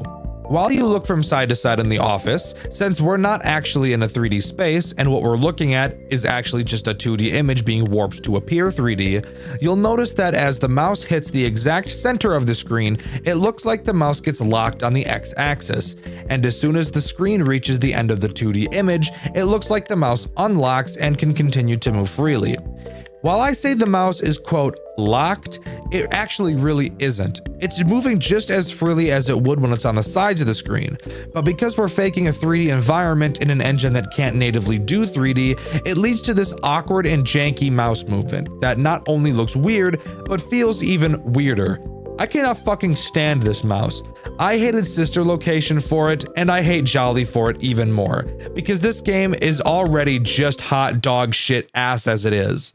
But anyways, back to actually talking about the gameplay. Using this gas lever drains our gas. No shit. Where else were you thinking it went? In our cameras, we can open up a special menu, and in this menu, we can refill this gas supply. Where is the gas coming from? Fuck you, that's where. Also on the cameras, you'll see a fan meter. Each camera has its own fan. If the fan ever breaks, which trust me, they will be doing very frequently, your vision will begin to go dark and you will die unless you fix them. Fixing them is easy. There's actually a repair fan button right on each camera. But how do you tell which camera's fan is broken when there's an error? I'm sure you could take a pretty solid guess, and you'd probably be right. You just have to check every single fucking camera until you find the right one. And this will be incredibly annoying due to a character I'll talk about in a minute, but that character is not active on night 1. So who is? There are only 3 characters active on night 1. 3 may sound like a lot for a first night, but one of them is kind of different, so we'll cover him first. In case you have forgotten, Jolly has injected itself into the official game's lore, so all of the original FNAF animatronics are here again, just like in Jolly 2. Metal Foxy is active on night 1. Why are the FNAF characters called metal? I don't really know. Were they not metal before? I have no clue. If at any point one of your camera fans completely breaks, Foxy will appear in the darkness and kill you. That's all he does. I don't know why Jolly hates giving Foxy actual in-night mechanics, but whatever. One character I really don't ever have to worry about, and I actually never even saw because I'm just so goddamn good at gaming. Which, by the way, you can see on my second channel, Dexter Black. Also, fuck it, while I'm shilling the Black channel, go subscribe to my third channel, Dexter Blue, too. You've made it this far in the video, so you must be enjoying my rambling at least a little bit, and I do a bunch of that over on Dexter Blue. Over there, I play any games that aren't Five Nights at Freddy's related, so I encourage you to go check it out. Thanks. Back to the cesspool.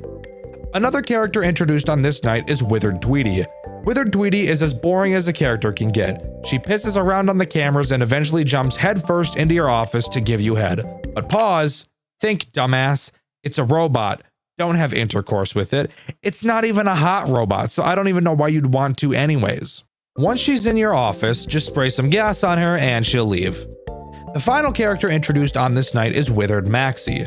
She does literally the exact same thing Tweety does. Meanders around the camera and eventually wanders her way into your office. Same shit, different suit, really. Spray her with some of your liquid hot ass gas and she'll run out of the room holding her nose because you smell like shit. As much as I'd love to just start talking about night 2 in order to get this shit over with as fast as possible, we unfortunately have some sister location level bullshit ass minigames to talk about that take place between each night. So let's talk about the first night's fuck ass minigame. The whole point of these minigames is to find these relics that we came to this building looking for. Throughout this game, we're talking to a guy named Theo over the phone, who instead of coming into the building with us to help out, decided he'd rather be a pussy bitch and just call us on the phone the whole time like a clingy girlfriend. Theo leads us into test room 1 and tells us to find a locked safe. After doing so, the security system in the room goes off, and of course, the animatronics are a part of that system. And of course, Tweety is in the room with us. Theo tries to hack the safe but can't, so he sends us a program on our phone that we can use to force the security system off and then use to crack the safe. And for some reason, this program has us play some fuck-ass minigame instead of actually being useful. The goal of this game is to pulse electricity from one door to another, and guide that electricity by using arrows. Every time you click on a square, it creates an arrow, and subsequent clicks turn that arrow 90 degrees. You get it, the idea is simple. So why am I complaining? Well, you see these 20 dots on the left side of your screen? Yeah? You have to do this fuck-ass shit 20 goddamn times. And what makes this take even longer than it already would take? Tweety. Tweety works similarly to Funtime Freddy in his minigame from Sister Location, wherein, while you're trying to play the minigame, Tweety slowly creeps towards you. Every once in a while, you'll have to drop your phone and flash your lights at her over and over again until she goes away. Want to hear the best part? She's voice acted, just like Sister Location, and she only has about 3 fucking lines. And since this minigame takes so long to complete, you can bet your ass we're going to hear each line about 30 times. Doesn't this just sound like a blast? But after you complete all 20 randomly generated puzzles, the security system shuts off and we're free to continue on to night 2. However, before I begin talking about this night, I want to make something clear about the metal animatronics. I do not know exactly what nights they will be introduced for certain. The wiki doesn't inform me, and I don't feel like surfing through hours of Jolly footage just to figure it out. I'll take a guess on the metal animatronics, but keep in mind it might be wrong. The non-official FNAF characters I do know. Just thought I'd put that out there before we continue. Just kidding! There's still a shitty post-night 8-bit minigame to talk about first. Don't you just hate being alive? In this minigame, we play as a guy named Eric who just got a job at the Jolly restaurant. We're shown around by our boss and told specifically not to go in this room. Afterwards, we go right into that room and get threatened by our boss on the first day. Wonderful. Oh, also, if you walk out of bounds, you can find Antoinette just kind of fucked everywhere on the walls. Anyways, now we can talk about Night 2. Night 2 introduces two new characters, George and Metal Chica. Let's get George out of the way because he's the most boring.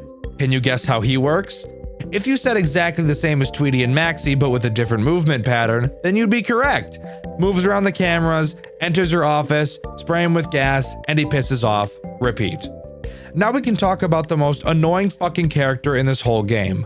Earlier, I mentioned that there was a character that in combination with your broken fan problem becomes incredibly infuriating. Metal Chica is that very character. Metal Chica has a random chance to appear on a camera every time you switch cameras or open your camera. She's basically the same as Phantom Balloon Boy from Five Nights at Freddy's 3, except with one key annoying difference. When you see Phantom Balloon Boy in Five Nights at Freddy's 3, all you have to do is either close your camera or switch cameras to avoid his attack. Nope, not Metal Chica, she sucks more than your mom. When you see her on your cameras, your only option is to close the cameras. If you just switch cameras, even though she's disappeared from your sight, she will still jump scare you. This may seem like such a small thing to bitch about. Oh, Dexter, you're just nitpicking. It's not really that bad. Fuck you. Yes, it is. I guarantee that if you've played FNAF games before, you've grown accustomed to mechanics just like this. And for some reason, this is the only one that doesn't let you just switch cameras to avoid it. So I guarantee you'll have built up some muscle memory that will lead to you just to switch cameras. But guess what, fucker? That doesn't work anymore. No, it's not hard, but do you know how annoying it is to try and break that habit of just switching cameras? It's a bitch. And of course, when there's a broken fan, you have to already quickly swap between cameras at light speed. So you'll already have your muscles set on focusing on switching cameras as fast as possible to find the broken one. Oh, were you focused on watching the repair fan button that you didn't notice Metal Chica was on one of your cameras for a fraction of a fucking second? Well, guess what? Even though you looked at her for no time at all, get jump scared, dickhead. Ivan G, fuck you for this dumbass mechanic right here. However, there is one small redeemable thing about getting jump scared by any metal animatronic that isn't Foxy, and that's that you won't lose the night, just like the Phantoms from Five Nights at Freddy's 3. Instead, your gas system will just fucking break, and you'll have to repair it on your cameras and then completely refill your gas, which on early nights isn't a big deal. But on later nights, it does become a small problem because of how frequently animatronics will be in your office drooling all over you. Alright, let's talk about the next bullshit post-night scavenger hunt for goodies. On this night, you actually have the option of picking two different rooms. You'll eventually have to go to the other one anyways though, so I'll just go over which one I chose on this night. I chose to go into Maxie's room, which is a mistake I will regret for the rest of my life, because this section is fucking brutal. Same deal as last time. Find a safe, trigger the security alarm, do some bullshit on your phone while defending yourself from an animatronic. The difference? Well, the thing you have to do on your phone this time is actually more AIDS than AIDS itself. You will be sent lines of code by Theo to build a program that will shut down the system's firewall so that Theo can hack the security system and the safe, even though he's already done this exact thing once before. The lines of code are case sensitive, and you will only have a certain amount of time to write each line before it refreshes and you have to start all over. So if you're not a fast typer, then I'm sorry, this will be a challenge for you. I have no idea exactly how many lines you need to type, but if I had to guess, it would probably be somewhere in the ballpark of between 20 and 30. This is bullshit. Maxie will be attacking you the whole time. Defending yourself is easy, just put your phone down and stare at her. The problem? She takes forever to move, and the timer on your phone will still be counting down. This minigame takes so goddamn fucking cocksucking long to complete. I think it took me probably a solid 20 minutes to finish on my first playthrough, which you can find on my second channel, Dexter Black.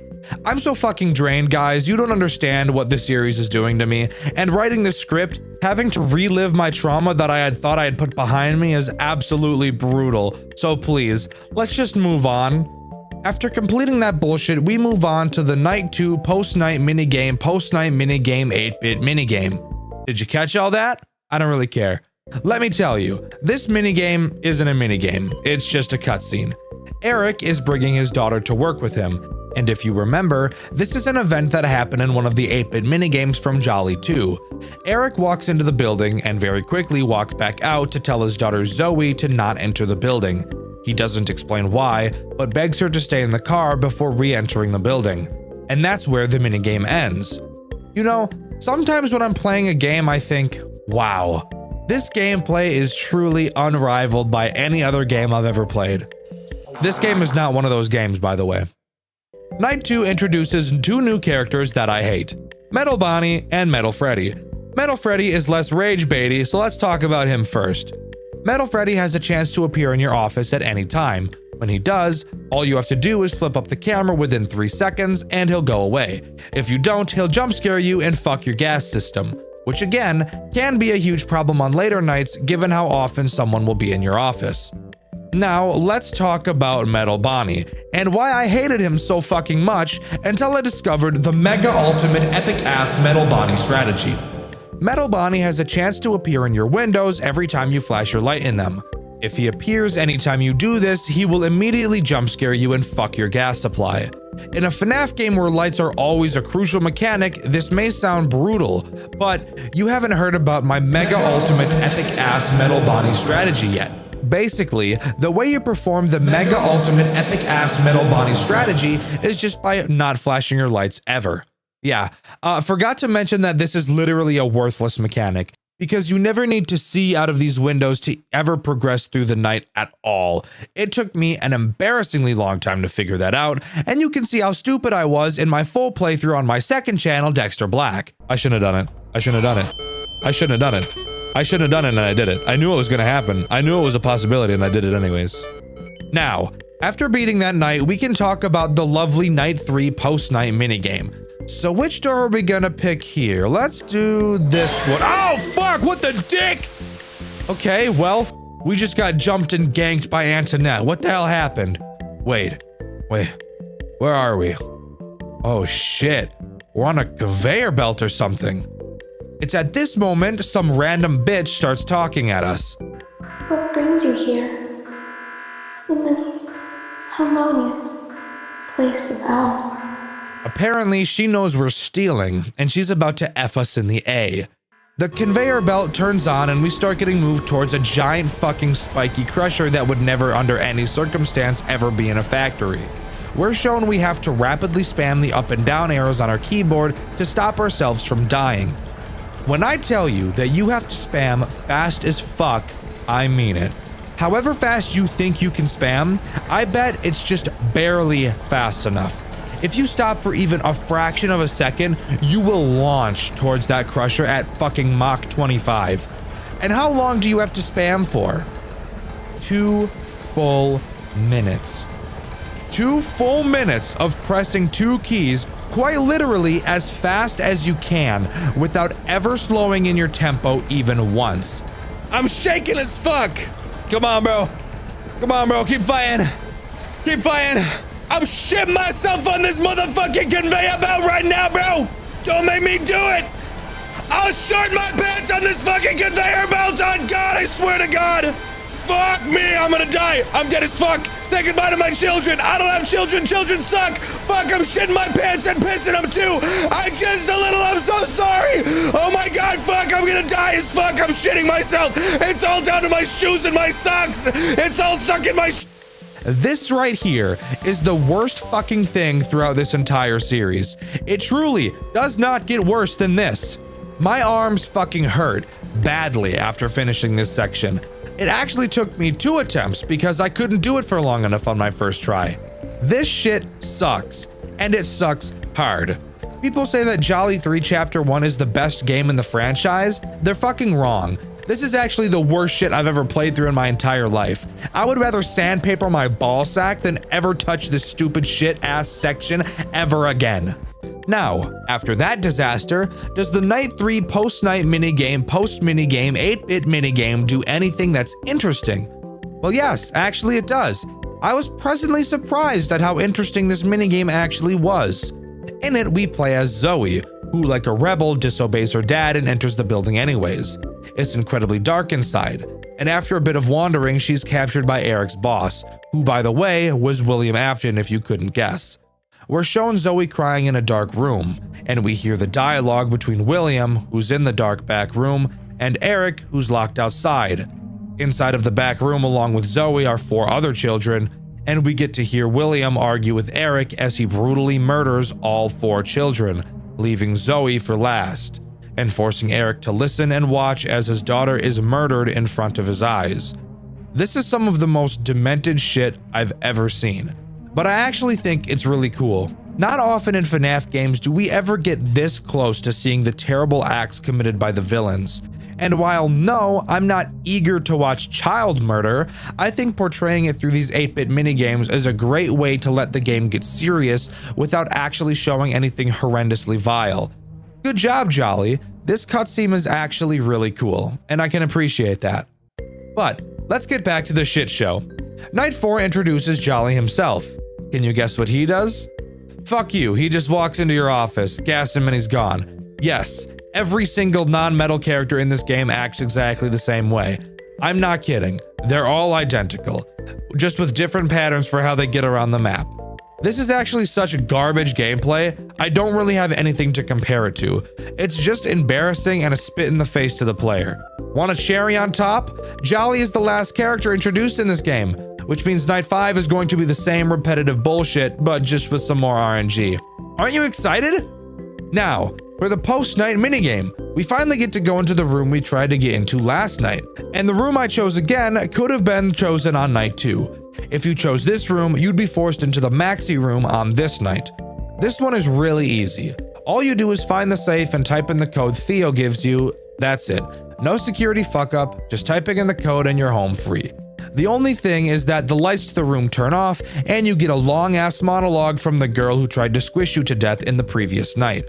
It's just the typical, "You don't understand our pain" bullshit you've heard 1,000 times before. When the lights turn back on, you can see the faces of the 4 main animatronics, implying that the soul in Jolly is Zoe, Eric's daughter.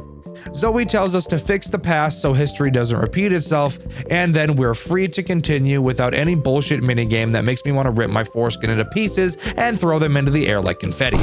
The Night 4 post-night minigame, post-minigame, 8-bit minigame consists of Eric on a boat, which I can only guess is the cargo ship from Jolly 2. We have to dodge guards' flashlights to stay out of their sight, and eventually jump into the back of an unmarked van. Which, by the way, I would never suggest anybody do because that's just a terrible idea.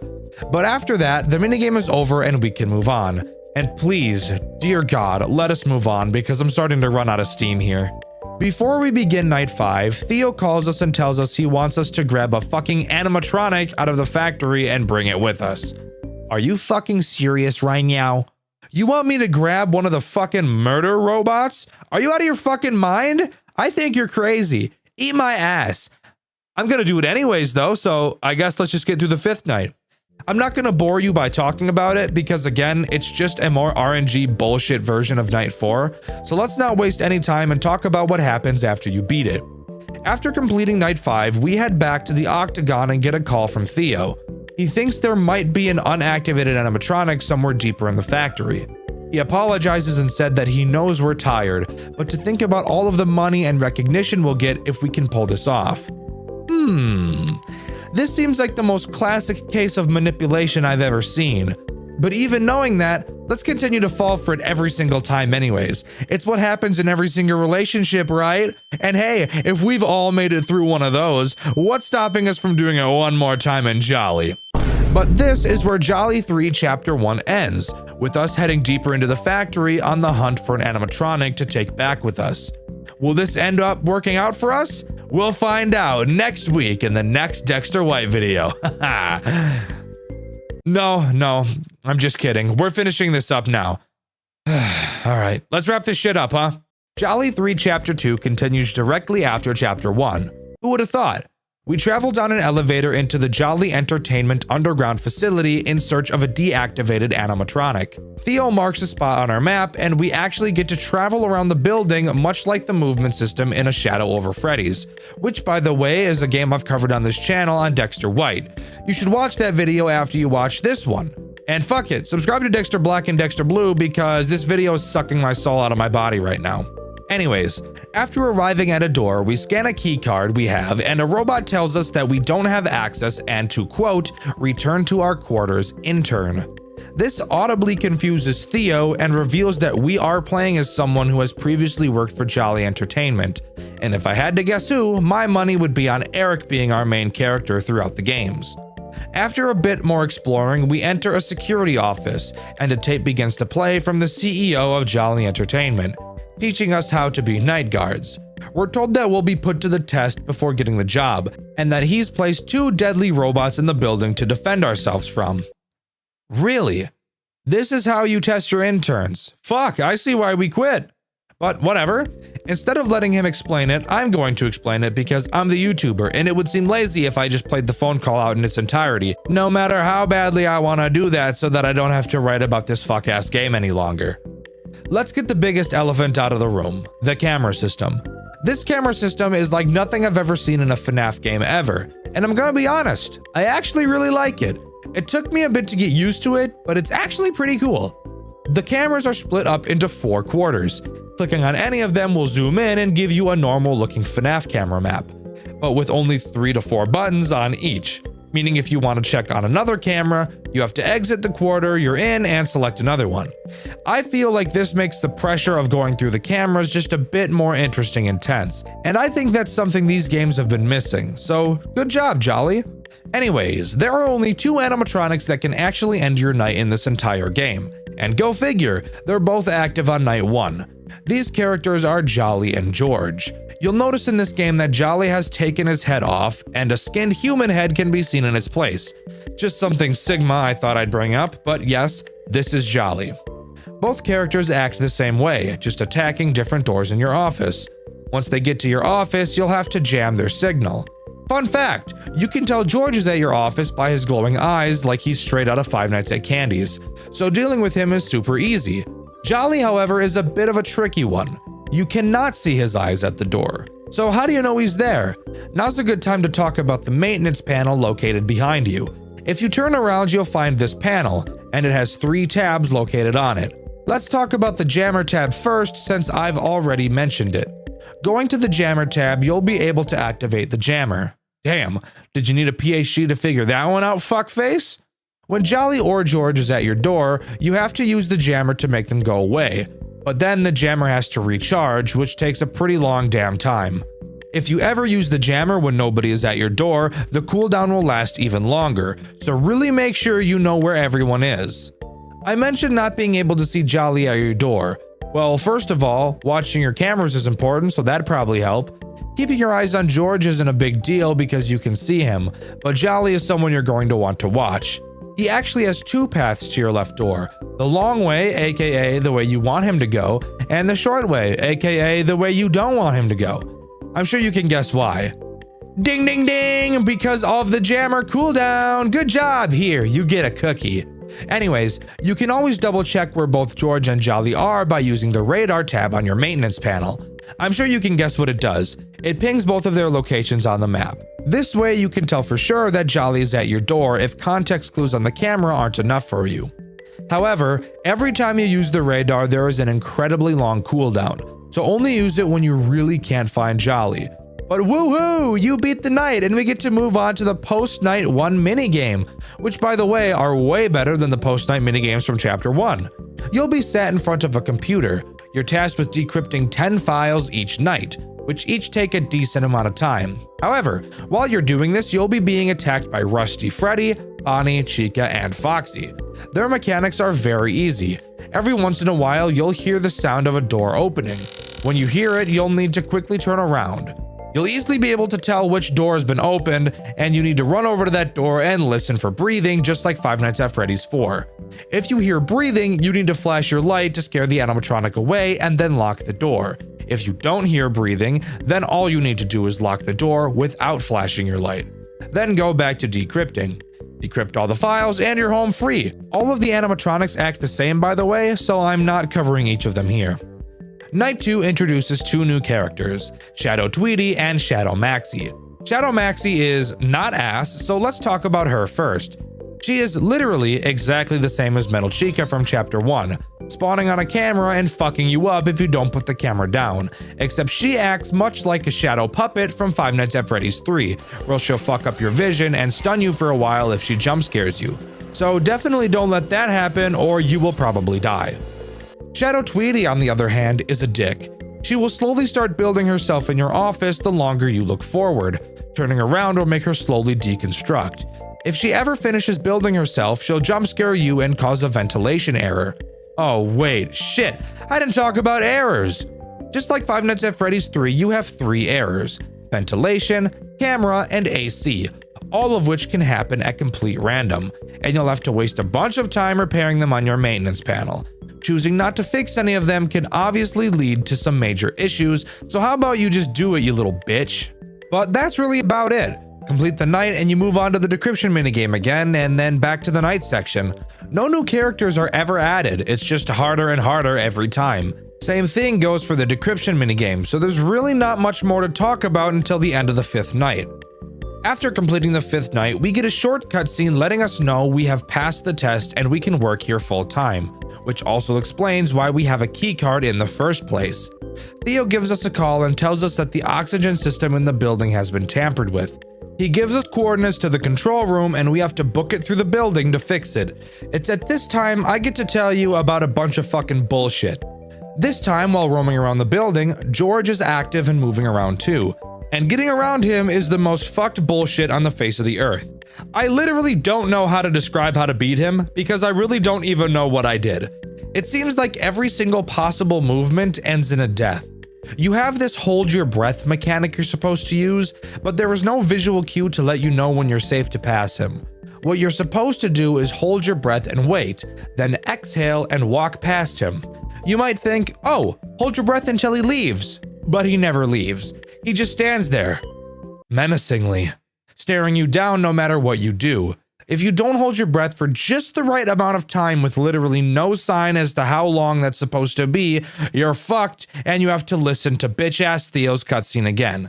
This took me a stupid amount of time to achieve, and it's honestly the most unenjoyable part of this chapter. But what happens if you get to the control room? Well, you get the misfortune of playing the most brutal and unforgiving night section this series has ever designed. The goal is to stabilize 10 rooms in the facility, but while this is happening, you're getting fucked by George and Jolly. In this office is a window and a door, just like the first Jolly game. You will have to check the light, and if someone is there, close the door until they leave. But here's the catch, you have a power system, and a power system that goes down so incredibly quickly it isn't even funny. When I tell you that you have to play this night perfectly, I'm not exaggerating. Checking the light is a bad idea. Instead, you should listen for sound cues to let you know a character has arrived. When you hear the sound cue, you shouldn't close the door right away because it'll waste too much power. So wait about 3 seconds and then close the door. If you've timed it right, you should very quickly hear them leave. When they leave, you should quickly check the light and open the door. The reason you need to check the light now is because the sound of a character leaving can actually cancel out the sound of one arriving, which is complete bullshit by the way, and for every microsecond that you're not pressing the light button or the door button, you need to make damn sure you're stabilizing the rooms, because if you aren't for even a second, I promise that you will lose this night. I'm being so serious. You have to play this section perfectly. No mistakes, no misclicks. It is fucking brutal the whole fucking time. If you want to get a really good feel for how bad it is, you can check out my playthrough over on my second channel, Dexter Black. But if you can manage to complete this fucking brutal section of the game, we can continue. Walking through the corridors of the factory, we enter an elevator. Following it down, we reach a massive room, and inside we find the supposedly deactivated Springtrap animatronic, and Jolly comes to a close. But I'm not done yet. Usually, when I write a script like this, I'm able to get out all of my frustrations. But no, not this time. This hour-long video hasn't been enough for me. This game has put me through so much bullshit! I've been holding back way too much, I think I'm gonna fucking explode!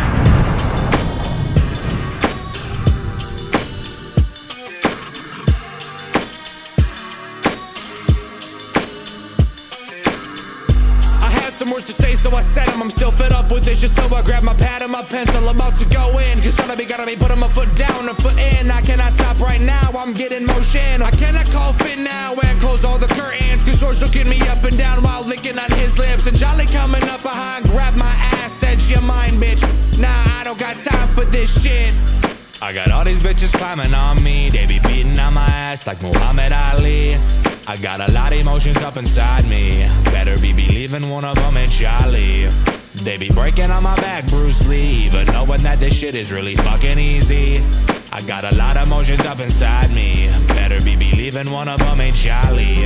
I'm really getting sick of this shtick. Tweety keep on grabbing on my dick and keep on twisting it. Maybe I would like it, but you're just a shitty Chica twin. Use the beat to eat my ass and wash it down with all my piss. Pissy bitch, you're pissing me off, so you deserve that. I'm pulling out these insults like they're rabbits in a hat. Jolly coming back for more, but had a heart attack. You be fat eating Big Macs, king of Big Macs. I got all these bitches climbing on me, they be beating on my ass like Muhammad Ali. I got a lot of emotions up inside me, better be believing one of them ain't Charlie. They be breaking on my back, Bruce Lee, even knowing that this shit is really fucking easy. I got a lot of emotions up inside me, better be believing one of them ain't Charlie. One more verse, I'll disperse. This game's so bad, I call it a big ol' booty curse. George would beat my ass, but he be getting fruity first. But he got no gas, so he ain't giving me the jerk. Maxie's accidentally glancing at me, slap the bitch back forth with my fat meat. Actually, Antoinette's coming at me. Rope bunny, bitch, your wires are still attached, G. I got all these bitches climbing on me, they be beating on my ass like Muhammad Ali. I got a lot of emotions up inside me, better be believing one of them ain't Charlie. They be breaking on my back, Bruce Lee, even knowing that this shit is really fucking easy. I got a lot of emotions up inside me, better be believing one of them ain't Charlie. And with that, we're finally done covering the Jolly series. I want to mention that at one point there was going to be a Jolly 4 with a Game Jolt page existing for it. But as of now, that game has been cancelled, and it doesn't seem like we'll be getting any updates for it, but I'll keep my eyes peeled. I also know about a series called Jolly Bees, which is supposed to be connected to these games in some way, but I've not played them and I know nothing about them, and even if I did, there's no way in fuck I'd want to cover them in this video. It's already long enough as it is. Overall, I think Jolly is a pretty bad fan game series. I know there's a lot of nostalgia behind it for some people, and that me saying that will probably not sit well with most. So, if you're upset with me for dogging all over a game you really like, I can totally understand that. But I thank you greatly for being able to make it this far. I would be lying if I said I had a good time playing this series, but I will say that Jolly 3 Chapter 2 was definitely my favorite. It feels like it was the most under control and sound in its mechanics. Sure, it was repetitive, but that allowed me to have ample time to develop a good strategy, which I felt was very satisfying. I wouldn't want to play this series ever again, but it's clear a lot of love and care went into creating it, and that's something I would never make fun of. While this game might not be for me, I think it's great if it's something for you, and working on this video has been an interesting roller coaster. I've never spent this long in a video before, and I really hope that the outcome is something that you were able to find some entertainment in, even if you don't agree with me. But what do you think? Do you agree, or do you think Jolly is actually really good? Let me know in the comments. I didn't even ask a question in my Flumpties video for some reason, so fuck me, I apologize for that. I spent way too long looking over that video to double check, and no, I never asked one. So we'll ask one this time. The question of the video is, what is your favorite analog horror series and why? I'm not going to explain why I'm asking that question, by the way. You'll just have to wait and see. With the question of the video being asked, thank you all so much for watching. Please subscribe. I like subs. They're cool. I've been Dexter, and I'll see you all in the next video. See ya!